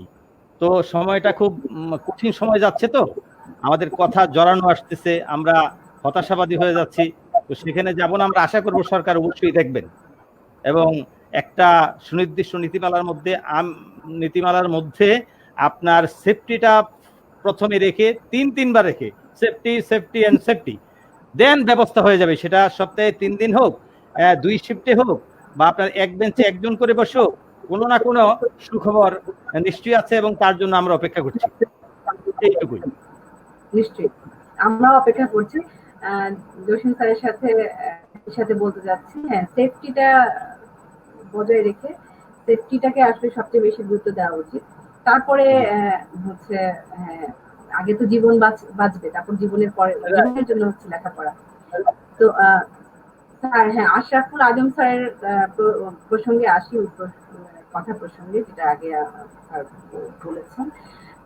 সরকারের বিষয়ে আমি যেটা বলেছি, সম্পূর্ণভাবে তো সরকারের উপরে, কারণ আমাদের দেশে বিত্ত মানুষ রয়েছে যারা বিভিন্ন ক্ষেত্রে তারা টাকা পয়সা যেই হোক বিভিন্ন ক্ষেত্রে তারা বিনিয়োগ করে থাকেন। তাদের উদ্দেশ্যে বলেছে যে সরকার তো অবশ্যই করবে, সরকারের যতটুকু সামর্থ্য তারা তো করবে, বেসরকারি প্রতিষ্ঠানের জন্য তারা এগিয়ে আসবে নিশ্চয়ই, শিক্ষার্থীদের জন্য তারা করবে। এবং আমাদের বর্তমান প্রধানমন্ত্রী এই যে বিনামূল্যে বই দেওয়া থেকে শুরু করে অনেকগুলো শিক্ষা প্রতিষ্ঠান কিন্তু উনি সরকারিকরণ করেছেন, জাতীয়করণ করেছেন। এটা কিন্তু বিগত অনেক বছরে হয়নি। হ্যাঁ, উনি নজির সৃষ্টি করেছেন। এবং প্রাথমিক বিদ্যালয়েও যে নীতিমালা করেছেন শিক্ষার বিষয়ে এবং শিক্ষক নিয়োগের বিষয়ে। হ্যাঁ, আগে তো এসএসসি পাস করা মানুষ, 8 পাস করা লোকজন টিচার হয়েছে প্রাথমিক বিদ্যালয়ে। এখন কিন্তু মাস্টার্স পাস করা ছাড়া কোনো শিক্ষক নিয়োগ দেওয়া হয় না প্রাথমিক বিদ্যালয়ে। তো তাদেরও কিন্তু যথেষ্ট, আমি জানি তাদেরকেও যথেষ্ট প্রশিক্ষণ দেওয়া হয় এবং সেই পড়াশোনার মানও আগের থেকে অনেক মান বৃদ্ধি পেয়েছে প্রাথমিক শিক্ষা। তো এখন আমার মোশাররফ স্যার কি আছেন আমার সাথে? আচ্ছা, মোশাররফ স্যারকে নিয়ে আসি। আমার এখন প্রশ্ন মোশাররফ স্যারের নিকট যে এই সরকার তো কিন্ডারগার্টেনের ব্যাপারে তেমন কোনো উদ্যোগ নেননি, বা কিন্ডারগার্টেন এতগুলো শিক্ষা প্রতিষ্ঠান বাংলাদেশে মোট আমার জানা মতে 65,000 বা তারও বেশি হবে কিন্ডারগার্টেন স্কুল রয়েছে। 65,000-এরও অধিক কিন্ডারগার্টেন স্কুল রয়েছে। তো এই স্কুলের এতগুলো স্কুল যদি, এখন তো অনেকগুলো স্কুল বন্ধ হওয়ার উপক্রম, অনেকগুলো শিক্ষা প্রতিষ্ঠান বন্ধ হওয়ার উপক্রম হয়েছে, বেশ কিছু আর্থিক ক্ষতির সম্মুখীন হয়েছে। তো এরকম অবস্থা চলতে থাকলে কোভিডের যে পরিস্থিতি, সেক্ষেত্রে সরকার যদি একটু নজর না দেয়, সেক্ষেত্রে এতগুলো শিক্ষার্থী, 65,000 শিক্ষা প্রতিষ্ঠানের শিক্ষার্থীরা কোথায় যাবে? তখন তো প্রাথমিক বিদ্যালয়ের উপরে চাপ পড়ে, তাই না? এতগুলো প্রাথমিক বিদ্যালয় তো নেই। এটা তো অবশ্যই শিক্ষা ক্ষেত্রে কিন্ডারগার্টেন স্কুলগুলো কিন্তু যথেষ্ট ভূমিকা রেখেছে এবং তাদের যদিও মান উন্নতি হয়েছে ইদানিং, কিন্তু কিন্ডারগার্টেন শিক্ষা প্রতিষ্ঠানের ক্ষেত্রে কিন্তু তারা যথেষ্ট ভালো একটা ভূমিকা রেখেছে, তাদের মান সবসময় ভালো ছিল, এটা বিভিন্ন মন্ত্রীরাও বিভিন্ন সময় স্বীকার করেছেন। তো স্যার, আমি এই বিষয়ে একটু আপনার নিকট জানতে চাচ্ছি, আপনি একটু বলুন এই বিষয়ে।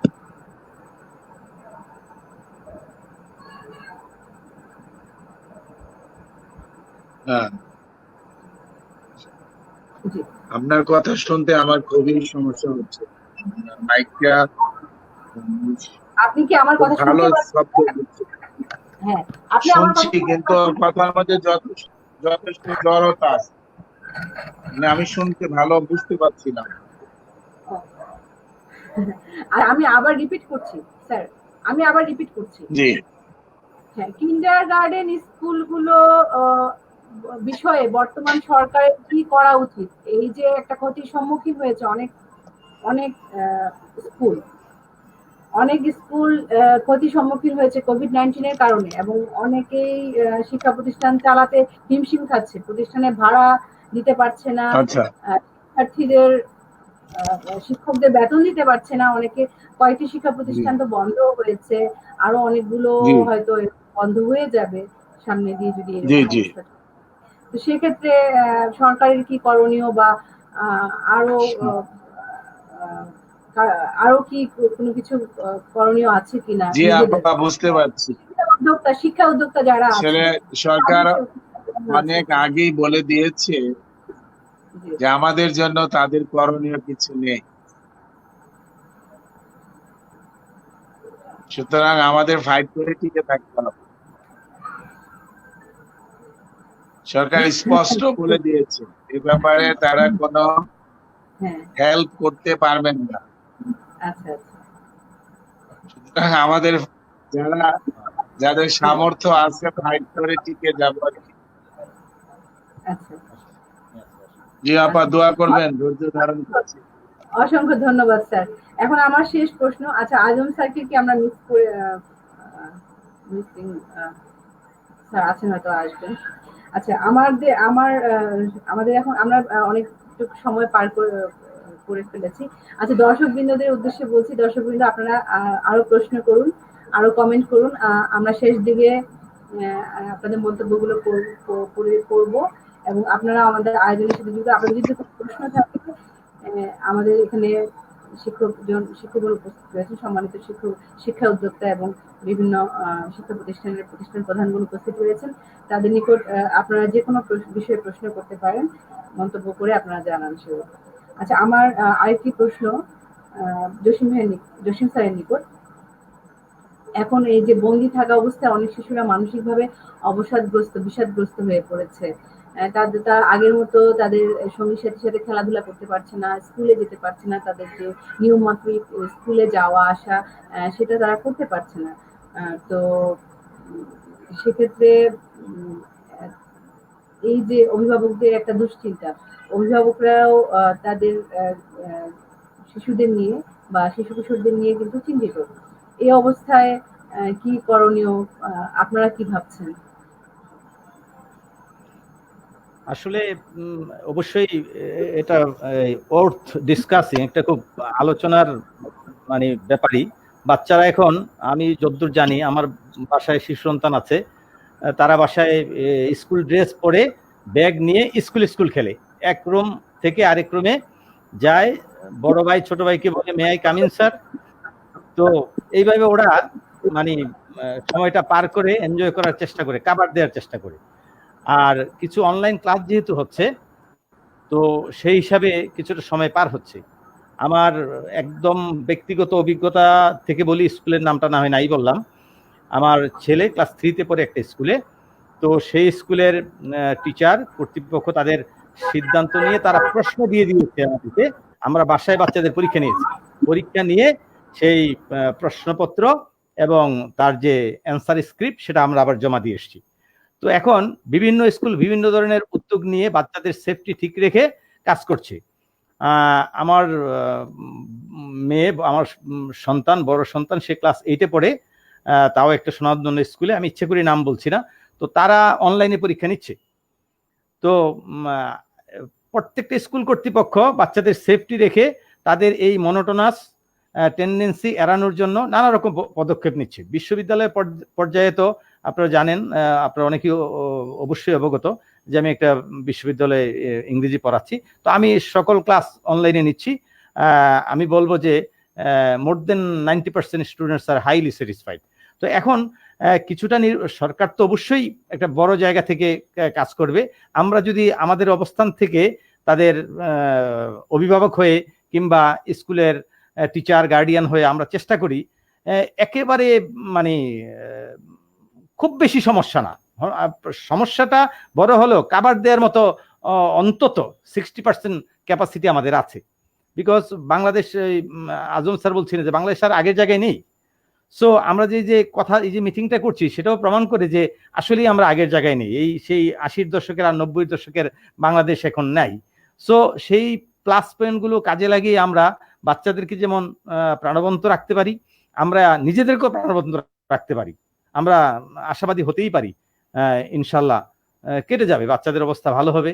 তারা কাটাচ্ছে তাদের মতো করে, তাদের তো একটা নিজস্ব জগৎ থাকেই, বাচ্চাদের যে জগৎ। এই আর কি, আমি আর বাড়াবো না, পরবর্তী প্রশ্নে যাই, শুনি কিংবা অ্যান্সার দিই।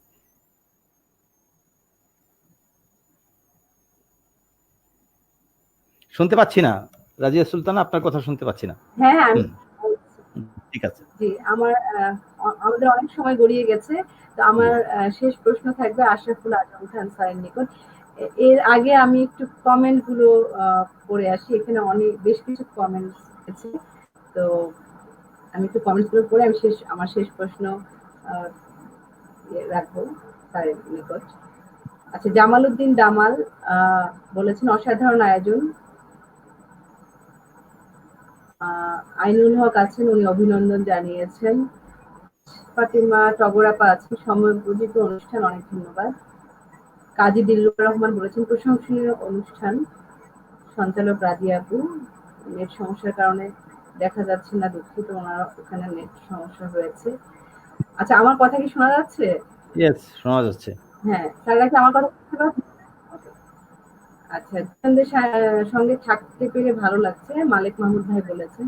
উনি খুব গুরুত্বপূর্ণ প্রশ্ন করেছিলেন এর আগে, আমি শুনিয়েছি সেটা। আচ্ছা, কথা ক্লিয়ার হচ্ছে না জানিয়েছিলেন একজন, আমি বলতে পারবো না কার কথার কথা বলছেন। আচ্ছা, না বিএনএন। আচ্ছা, আরো একটা বিষয় বলে রাখি, আমাদের আজকের অনুষ্ঠানের মিডিয়া পার্টনার হচ্ছে বিএনএন 92, এটা সাহেবের একটা প্রতিষ্ঠান। উনি কমেন্ট করেছেন সুন্দর হচ্ছে অনুষ্ঠান, চলুক। দিলরুবা জাহান, ক্যামব্রিয়ান কলেজের একজন শিক্ষক, খুব ভালো হচ্ছে, সবার জন্য শুভকামনা। আচ্ছা, আপনাকেও ধন্যবাদ ম্যাডাম। এরপরে আছেন শারমিন সিদ্দিকী, সময় উপযোগী ও প্রশংসনীয় অনুষ্ঠান, অনেক অনেক শুভকামনা রইল। তাহমিনা হক তুলি বলেছেন আশরাফুল আজম স্যার বক্তব্য ভালো লাগছে, প্রশংসনীয় উদ্যোগ, খুব ভালো হচ্ছে, একই ব্যক্তি কমেন্ট করেছেন। শিমুল সুলতানা আছেন, উনিও প্রশংসা করেছেন। আচ্ছা, হাসিনা ইসলাম সীমা মিস আছেন, সময় উপযোগী সুন্দর আয়োজন। কোহিনুর বেগম ছিলেন উদ্যোগ। সকলকে মন্তব্য করার জন্য অসংখ্য ধন্যবাদ, এবং যারা আমাদের সাথে এতক্ষণ ছিলেন আমাদের আলোচনার সাথে, আপনাদের সকলকে অসংখ্য ধন্যবাদ। এখন আমাদের শেষ প্রশ্নে আমরা চলে যাচ্ছি স্যারের নিকট। স্যার, কথা বলছিলাম বিভিন্ন বিষয়ে, তো শেষ কথা হচ্ছে, শেষ কথা না, শেষ কথা বলতে তো কিছু নেই। আমাদের নিকট ভবিষ্যতে শিক্ষা ব্যবস্থা কিভাবে দেখতে চান? আমরা অনেক কথা আপনার শুনেছি, আর সেই সাথে শিশুদের মানসিক স্বাস্থ্যের বিষয়টিও যদি আপনি একটু বলতেন, যে এই যে যতদিন পর্যন্ত শিশু কিশোররা বাসায় থাকবে, তাদের মানসিক স্বাস্থ্যের পরিচর্যার বিষয়টি আপনি আপনার উত্তরের মাধ্যমে আমাদেরকে দিয়ে দিন। তো আপনার নিকট জানতে চাচ্ছি শিশুদের মানসিক স্বাস্থ্যের বিষয়টি, এই প্রতিষ্ঠান বন্ধ, এবং এই যে একটা বদ্ধ ঘরে থেকে তারা মানুষ হচ্ছে একটু মানসিকভাবে অবসাদগ্রস্ত হয়ে যাচ্ছে। আমি প্রশ্নটি রেখেছিলাম জসিম স্যারের কাছ থেকে, আমি অনেকটা উত্তর পেয়েছি, আপনার কাছ থেকে আরো কিছু শুনতে চাই এই বিষয়ে। আর হচ্ছে নিকট ভবিষ্যতে আমাদের শিক্ষা ব্যবস্থাটা কিভাবে আপনি দেখতে চান? সরকারের আরো কি কি উদ্যোগ নিতে পারে বেসরকারি শিক্ষা প্রতিষ্ঠানের ক্ষেত্রে, সকল শিক্ষা প্রতিষ্ঠানের ক্ষেত্রেই? আপনার কাছ থেকে আমরা সেই বিষয়টা একটু জানতে চাচ্ছি। স্যারকে ধন্যবাদ। জি, আশরাফুল আজম স্যার, শুনতে পাচ্ছেন আমাকে? আপনাকে আশরাফুল আজম স্যারকে শুনতে পাচ্ছি না। স্যার, আপনি আশরাফুল আজম স্যার, আপনাকে শুনতে পাচ্ছি না। আপনার মিউট করা স্যার, আপনার স্পিকার মিউট করা। হ্যাঁ, ধন্যবাদ। এখন শুনতে পাচ্ছি। আপনাকে কিছুক্ষণের জন্য কিনে নিয়ে আসি স্যার, সমস্যা হবে? এখন শোনা যায়? হ্যাঁ হ্যাঁ, শোনা যাচ্ছে। আপনাকে ফুল ফ্রেমে জি শোনা যাচ্ছে, আপনি বলুন। আচ্ছা, না আপনাকে শোনা যাচ্ছে, আপনি ফুল স্ক্রিনে আমার একটু অসহায় লাগে, আপনারা নেই। আমার মনে হয় যে ফুল স্ক্রিন না এসে আমরা চারজনই থাকি, তাহলে ভালো হয়। মনে হয় যে পার্টিসিপেটই হচ্ছে, হচ্ছে। ঠিক আছে ম্যাডাম, আপনি আসুন, স্ক্রিনে আসুন।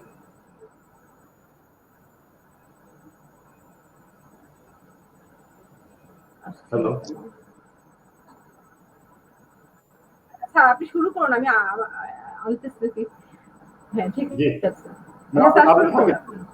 যেহেতু আপনি করেছেন, আপনাকে মানে সামনে প্রশ্নের জবাবটি দিলে ভালো হবে, ভালো লাগবে আমার।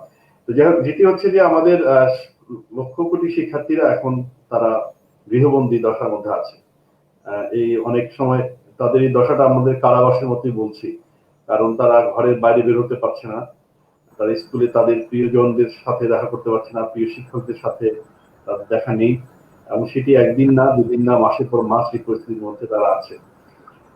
এটি তাদের মানসিক ক্ষেত্রে এক ধরনের বড় নেতিবাচক প্রভাব ফেলছে বলে ইতিমধ্যে কিছু গবেষণায় কিছু কিছু সংবাদে আমরা জেনেছি। এটি এক ধরনের সংকট দশার কিন্তু সৃষ্টি করছে, এটি ঠিক। তো এক্ষেত্রে আসলে কিছু করণীয় আমাদের আছে, সেই বিষয়গুলো নিয়ে নানা সামাজিক মাধ্যমে গণমাধ্যমেও কথাবার্তা হচ্ছে, আলাপ আলোচনাগুলো হচ্ছে। যে শিক্ষার্থীদের পাশে অভিভাবকদের এখন দাঁড়াতে হবে, সময় দিতে হবে শিক্ষার্থীদের। অনেক সময় শিক্ষার্থীরা বাবা মাকে পায়নি দীর্ঘ সময় বা পায় না, ব্যস্ত থাকে বাবা মারা, তারা এই সুযোগে বাবা মা সান্নিধ্য তারা পাচ্ছেন। যেটি হচ্ছে যে তারা তাদেরকে এখন নানা রকম সময় দিতে হবে। একটি ব্যাপার যে শিক্ষার্থীরা তাদের যে দৈনন্দিন যে রুটিন এটি পরিবর্তন হয়ে গেছে। অনেক শিক্ষার্থী তাদের আগে স্কুলে যাওয়ার এক ধরনের তারা থাকতো, সকালে উঠতো, তারা সেভাবে প্রস্তুত করতো, আবার ফিরতো, হয়তো প্রাইভেট টিউশন বা কোচিং সেন্টারে যেত অথবা বাসায় পড়তে বসতো। সেই যে নিত্য নৈমিত্তিক এখানে দারুণ ভাবে ব্যাঘাত সৃষ্টি হয়েছে। তাদের ঘুমানোর সময় নেই, খাবার ঠিক মতো তারা খায় না, হয়তো অন্য কোনো বেশি এখন মোবাইলে বেশি সময় দিচ্ছে, ডিজিটাল মাধ্যমে তারা বেশি সময় দিচ্ছে, এবং তাদের এই সংকটটি বা এই অবস্থার পরিবর্তনটি কিন্তু ঘটে গেছে। তো এখন আমাদের চেষ্টা করতে হবে শিক্ষার্থীদের অন্তপক্ষে একটা রুটিন, 24 ঘন্টার একটা রুটিন যেন তারা মেনে চলে। তাদের খাওয়া, ঘুম, পড়ালেখা, সেই বিষয়গুলো যেন তার এই রুটিনের মধ্যে থাকে। এবং অধিক মাত্রায় যে তারা ইন্টারনেটের মধ্যে যাচ্ছে বা ডিজিটাল মাধ্যম ব্যবহার করছে, মোবাইলের মধ্যে থাকছে, সেগুলো অথবা টেলিভিশন দেখছে, সেটিও যেন পরিমিত একটা পর্যায়ের মধ্যে থাকে। এগুলো এক ধরনের নিয়ন্ত্রণ বলা যাবে না, কেবল এক ধরনের তদারকি অভিভাবকদের করতে হবে। আরেকটি গুরুত্বপূর্ণ বিষয় যে সরকারের পক্ষ থেকে বলা হয়েছে, নির্দেশনা দেওয়া হয়েছে, আমরা শিক্ষক হিসেবে যারা আছে আমাদেরও একটা নৈতিক দায়িত্ব আছে যে শিক্ষা প্রতিষ্ঠানের শিক্ষকেরা, শ্রেণী শিক্ষক বা বিষয় শিক্ষক, তারা যেন শিক্ষার্থীদের সাথে মানে 15 দিনে বা মাসে একবার কথা বলেন, তাদের খোঁজ খবর নেন, তারা কেমন আছেন, কিভাবে লেখাপড়া করছে, তাদের মানসিক স্বাস্থ্যের খবর, মানসিক অবস্থার খবর নেয়, এবং তাদেরকে যেন এক ধরনের সাহস দেন, সৎ পরামর্শ দেন, বাসায় ঠিক কিভাবে লেখাপড়া করবে সেই পরামর্শ দেন।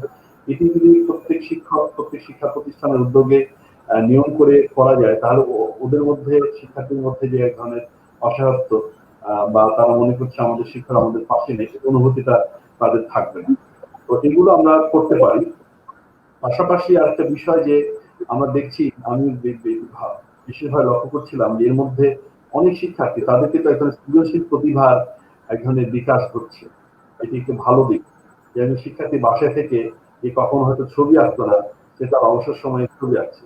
সে বাসায় হয়তো তার বাবা মাকে কাজে সহায়তা করছে, হয়তো তার বাসার টব আছে বা বাসায় পাখি আছে, সে পাখি মানে প্রতিপালন করছে, টবে গাছ লাগাচ্ছে, অথবা সে কোনো কিছু একটা তৈরি করছে, ভিডিও এডিটিং সে শিখছে। এই যে কাজগুলো বা লেখালেখি, যে মৌলিক লেখালেখি কাজ, কবিতা, ছড়া লেখালেখি, বা সে ইউটিউব থেকে নানা রকম যে মুভি, ভালো ভালো মুভি দেখছে, এটি কিন্তু শিক্ষার অঙ্গ। আমরা যে শ্রেণীকক্ষে যে শিক্ষা দিই 4 দেওয়ালের মধ্যে, সেটি একেবারে শিক্ষার একেবারে পুঁথিগত একটা আমরা শিক্ষা দিই। তাদের একেবারে পাঠ্যক্রমিকের সাথে যুক্ত করিয়ে শিক্ষা দিই। কিন্তু শিক্ষা তো কেবলমাত্র শ্রেণীকক্ষের শিক্ষা নয়, এর বাইরেও তার জীবনব্যাপী, তার প্রকৃতিতে, তার পরিপার্শ্বে, তার পরিবারের, সমাজের শিক্ষা যে উপাদানগুলো আছে, সেটাকে যদি সে গ্রহণ করে, সেটা কিন্তু একটা শিক্ষার ব্যাপার। তো সে ঘরে থেকেও কিন্তু এই শিক্ষাগুলো এখন গ্রহণ করতে পারে বা করছে অনেক শিক্ষার্থীরা। এটি হচ্ছে আশার কথা যে আমরা জানি যে প্রমথ চৌধুরী নামে আমাদের একজন সাহিত্যিক আছেন, সমালোচক আছেন, নন্দন দত্তদীপ। তিনি একটা কথা বলেছেন যে শিক্ষার সাথে আনন্দের সম্পর্ক থাকা দরকার। রবীন্দ্রনাথ ঠাকুর এই কথা বলেছেন। শ্রেণীকক্ষে যে শিক্ষা, সেটার হাতে তারা শিক্ষার্থীদের মাঝে আনন্দকর মনে হয় না। তিনি বলছেন যে যখন স্কুল বন্ধ হয়ে যায়, তখন কিন্তু খেলার মাঠে যাওয়ার সময় হয়। তো এখন হয়তো স্কুল বন্ধ, এই আনন্দের কাজগুলো, খেলা, আনন্দ, সৃজনশীলতা, এগুলো কিন্তু এক ধরনের সুযোগ তৈরি হয়েছে। ফলে এটিকে যদি ব্যবহার করা যায়, আমার মনে হয় যে আমাদের সামনে আমরা একটা প্রতিভাবান, সৃজনশীল একটা প্রজন্মকে আমরা পাবো। এটি তার ভালো দিকটির কথা আমি বলছি। আর আপনি যেটি বলছেন যে নিকট অতীতের শিক্ষা ব্যবস্থা নিয়ে কি হবে বা সেটি নিয়ে ভাবনা কি, তা আমি আলোচনা ভবিষ্যতে স্যার যেটা ভবিষ্যতে, হ্যাঁ। নিকট ভবিষ্যৎ। হ্যাঁ, সেটি বলেছি কিছুটা। তো আমি যেটা মনে করি, একজন শিক্ষার সাথে গত 2 দশকে আমি কাজ করে আছি। বাংলাদেশের শিক্ষার বড় সংকট হচ্ছে শিক্ষা পরিকল্পনার অভাব।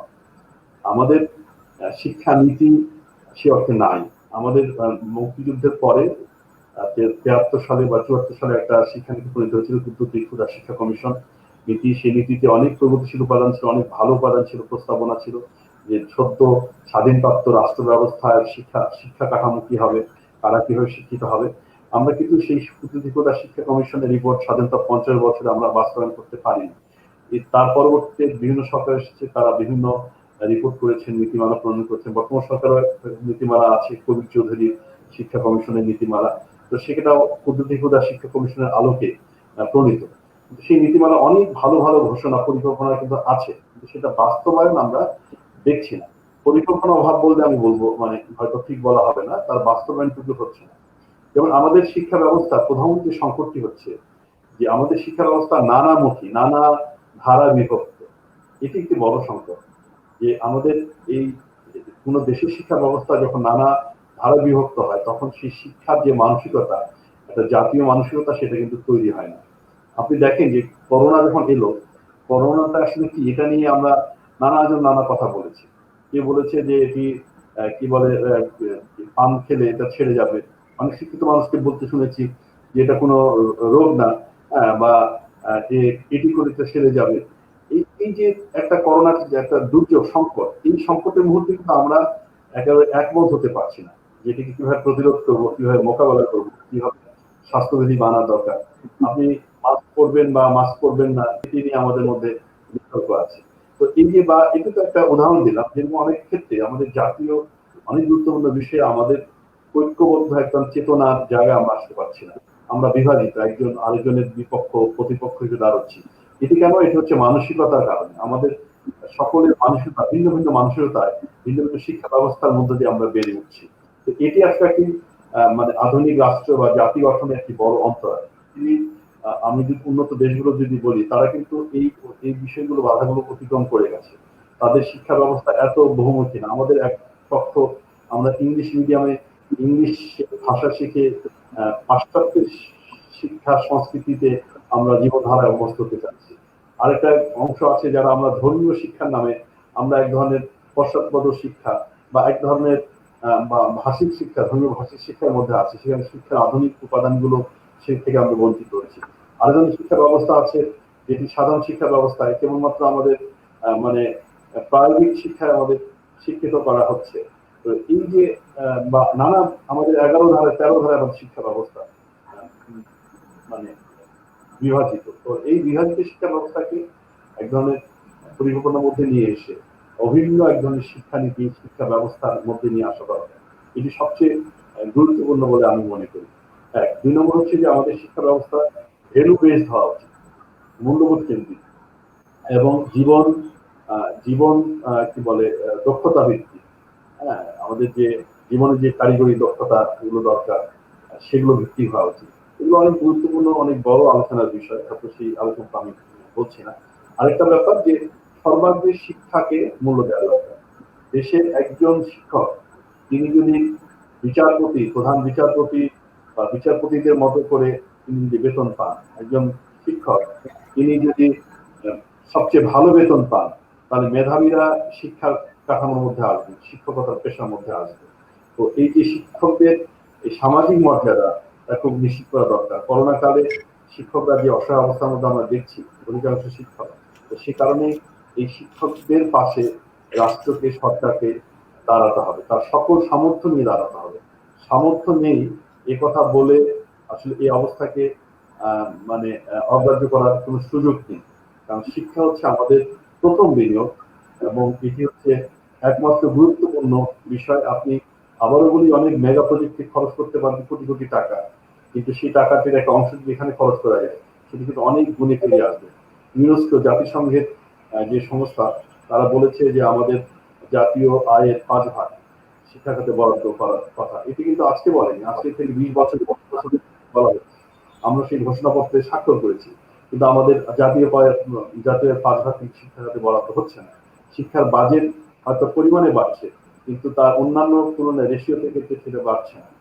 শিক্ষা গবেষণায় বাজেট বাড়াতে হবে, শিক্ষাকে আধুনিকরণ করতে হবে, আর শিক্ষাকে মানসম্মত করতে হবে। আমরা একটা বিষয়ে সফলতা লাভ করেছি যে এখন অধিক সংখ্যক শিক্ষার্থী কিন্তু শিক্ষা প্রতিষ্ঠানে গিয়েছে। করোনা আগে আমরা দেখেছি পৃথিবীর ইতিহাসে মাধ্যমিক পর্যায়ে মেয়েরা যে এত সংখ্যক ছাত্র স্কুলে যায়, এটি কিন্তু আমাদের রেকর্ড, এবং এটি আমরা একটা উদাহরণ সৃষ্টি করতে পেরেছি যে নারী শিক্ষার ক্ষেত্রে, এবং আমরা আমাদের শিশুদের শিক্ষা প্রতিষ্ঠানে আনতে পেরেছি। এই জনবহুল একটি দেশে এটা খুব কঠিন কাজ, সেই চ্যালেঞ্জটা কিন্তু আমরা পেরেছি। এখন আমাদের শিক্ষা প্রতিষ্ঠানের অভাব নেই, আমাদের বিভিন্ন জায়গায় শিক্ষা প্রতিষ্ঠান মানের অভাব কি আছে, অর্থাৎ পরিমাণগত প্রবৃদ্ধি হয়েছে আমাদের। এখন আমাদের গুণগত প্রবৃত্তির দিকে, শিক্ষার গুণগত প্রবৃত্তির দিকে আমাদের নজর দিতে হবে। তো এই হচ্ছে ভবিষ্যতের আমাদের শিক্ষার ভাবনা, এবং এগুলোতে যদি যারা নেতৃত্বে আছেন তারা গুরুত্ব দিয়ে কাজ করেন এবং লেগে থাকেন, তাহলে নিঃসন্দেহে আমরা সেটি ওভারকাম করব। আর শেষ করছি, করোনা আমাদের কতগুলো সংকট তৈরি করেছে, আমাদের ছাত্রদের ড্রপ আউটের সংখ্যা বাড়াচ্ছে, আমাদের যে মেয়েদের বাল্যবিবাহের সংখ্যা বাড়াচ্ছে, শিশু শ্রমিকদের ছাত্ররা এখন শ্রমিকে পরিণত হয়ে যাচ্ছে, শিশু শ্রমিকে পরিণত হচ্ছে। এই যে চ্যালেঞ্জগুলো, এগুলোকে মোকাবেলা করার জন্য আবার করোনা পরবর্তী সময়ে নতুন করে পরিকল্পনা সরকারকে রাখতে হবে, যেমন প্রত্যেক শিক্ষার্থী আবার স্কুলে ফিরে আসতে পারে সেই ব্যবস্থাপনা করতে হবে। অভিভাবকদের একটা বড় দায়িত্ব আছে, কেবলমাত্র সরকারের নয়, অভিভাবকদের দায়িত্ব আছে যে আপনার সন্তানকে সাময়িক দুর্যোগের সংকটে পড়ে তাকে যেন শিক্ষা থেকে আমরা বঞ্চিত না রাখি। আমি বলি যে আমি আমার স্কুলে অভিভাবকদের শিক্ষকরা ফোন দিয়েছেন, অনেক অভিভাবক তারা ঢাকা শহর ছেড়ে দিয়েছেন একেবারে, তারা আমাদের স্কুলের পরীক্ষা কার্যক্রম অংশগ্রহণ করছেন না, এবং তারা ফিরে আসবেন বলে মনে হচ্ছে না। তো এটি কিন্তু সংকটের মধ্যে আছে, 20% মানুষ ঢাকা শহর ছেড়ে দিয়েছে। এই চিত্রগুলো আমরা যদি দেখি তাহলে এটি কিন্তু তার অর্থনৈতিক চিত্র, এর প্রভাব কিন্তু শিক্ষাক্ষেত্রে পড়বে। এটিকে কিভাবে মোকাবেলা করা যায় সেইগুলোকে আমার মনে হয় যে পরিকল্পনার মধ্যে নিয়ে এসে পরবর্তী যে শিক্ষা পরিকল্পনা বা ব্যবস্থাপনা সাজানো দরকার। ধন্যবাদ রাজেশ। হ্যাঁ, অসংখ্য ধন্যবাদ স্যার। অনেক মূল্যবান কথা শুনলাম আপনার কাছ থেকে এই বিষয়ে। এই প্রশ্নটা আমারও ছিল যে শিশু শ্রম কিন্তু বেড়ে যাচ্ছে, এবং অনেক বাল্য বিবাহ, অনেক মেয়েদের হয়তো বাল্য বিবাহের সংখ্যাও বেড়ে যাবে, কারণ অর্থনৈতিক পরিস্থিতিটাও এখন অনেক ক্ষতির সম্মুখীন। আমাদের অনেক পরিবারই তো আর্থিকভাবে ক্ষতিগ্রস্ত হয়েছে, সরকারও ক্ষতিগ্রস্ত হয়েছে, জাতীয়ভাবেও আমরা অর্থনৈতিকভাবে ক্ষতির সম্মুখীন, এবং সেই সাথে শিক্ষা সুযোগটা তো পাচ্ছে না ওভাবে। তো সেইভাবে এখন পরবর্তীতে ব্যবস্থা না নিলে ওরকমই একটা সিচুয়েশন তৈরি হয়ে যাবে যে শিশু শ্রম হয়তো বেড়ে যাবে, এবং সেই সাথে বেকারত্ব তো তৈরি হয়েছে অনেক, আর হয়তো বাল্য বিয়ের সংখ্যাটাও বেড়ে যাবে।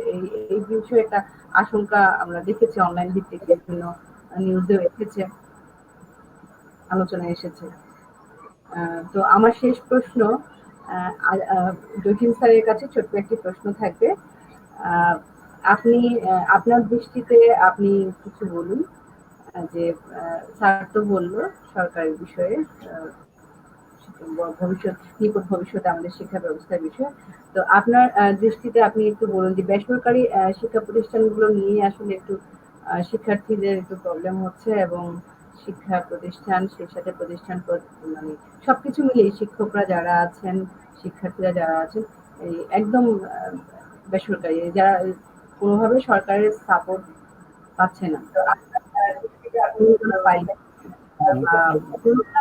ওইভাবে দাঁড়াতে, ওইভাবে তারা শিক্ষার মানে ওইভাবে চালাতে পারছে না, শিক্ষা প্রতিষ্ঠান শিক্ষক নিয়ে ওইভাবে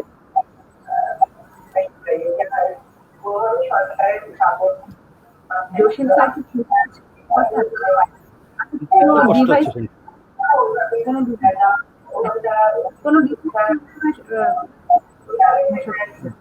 ভেঙে ভেঙে আসছে কথা, ভেঙে ভেঙে আসছে।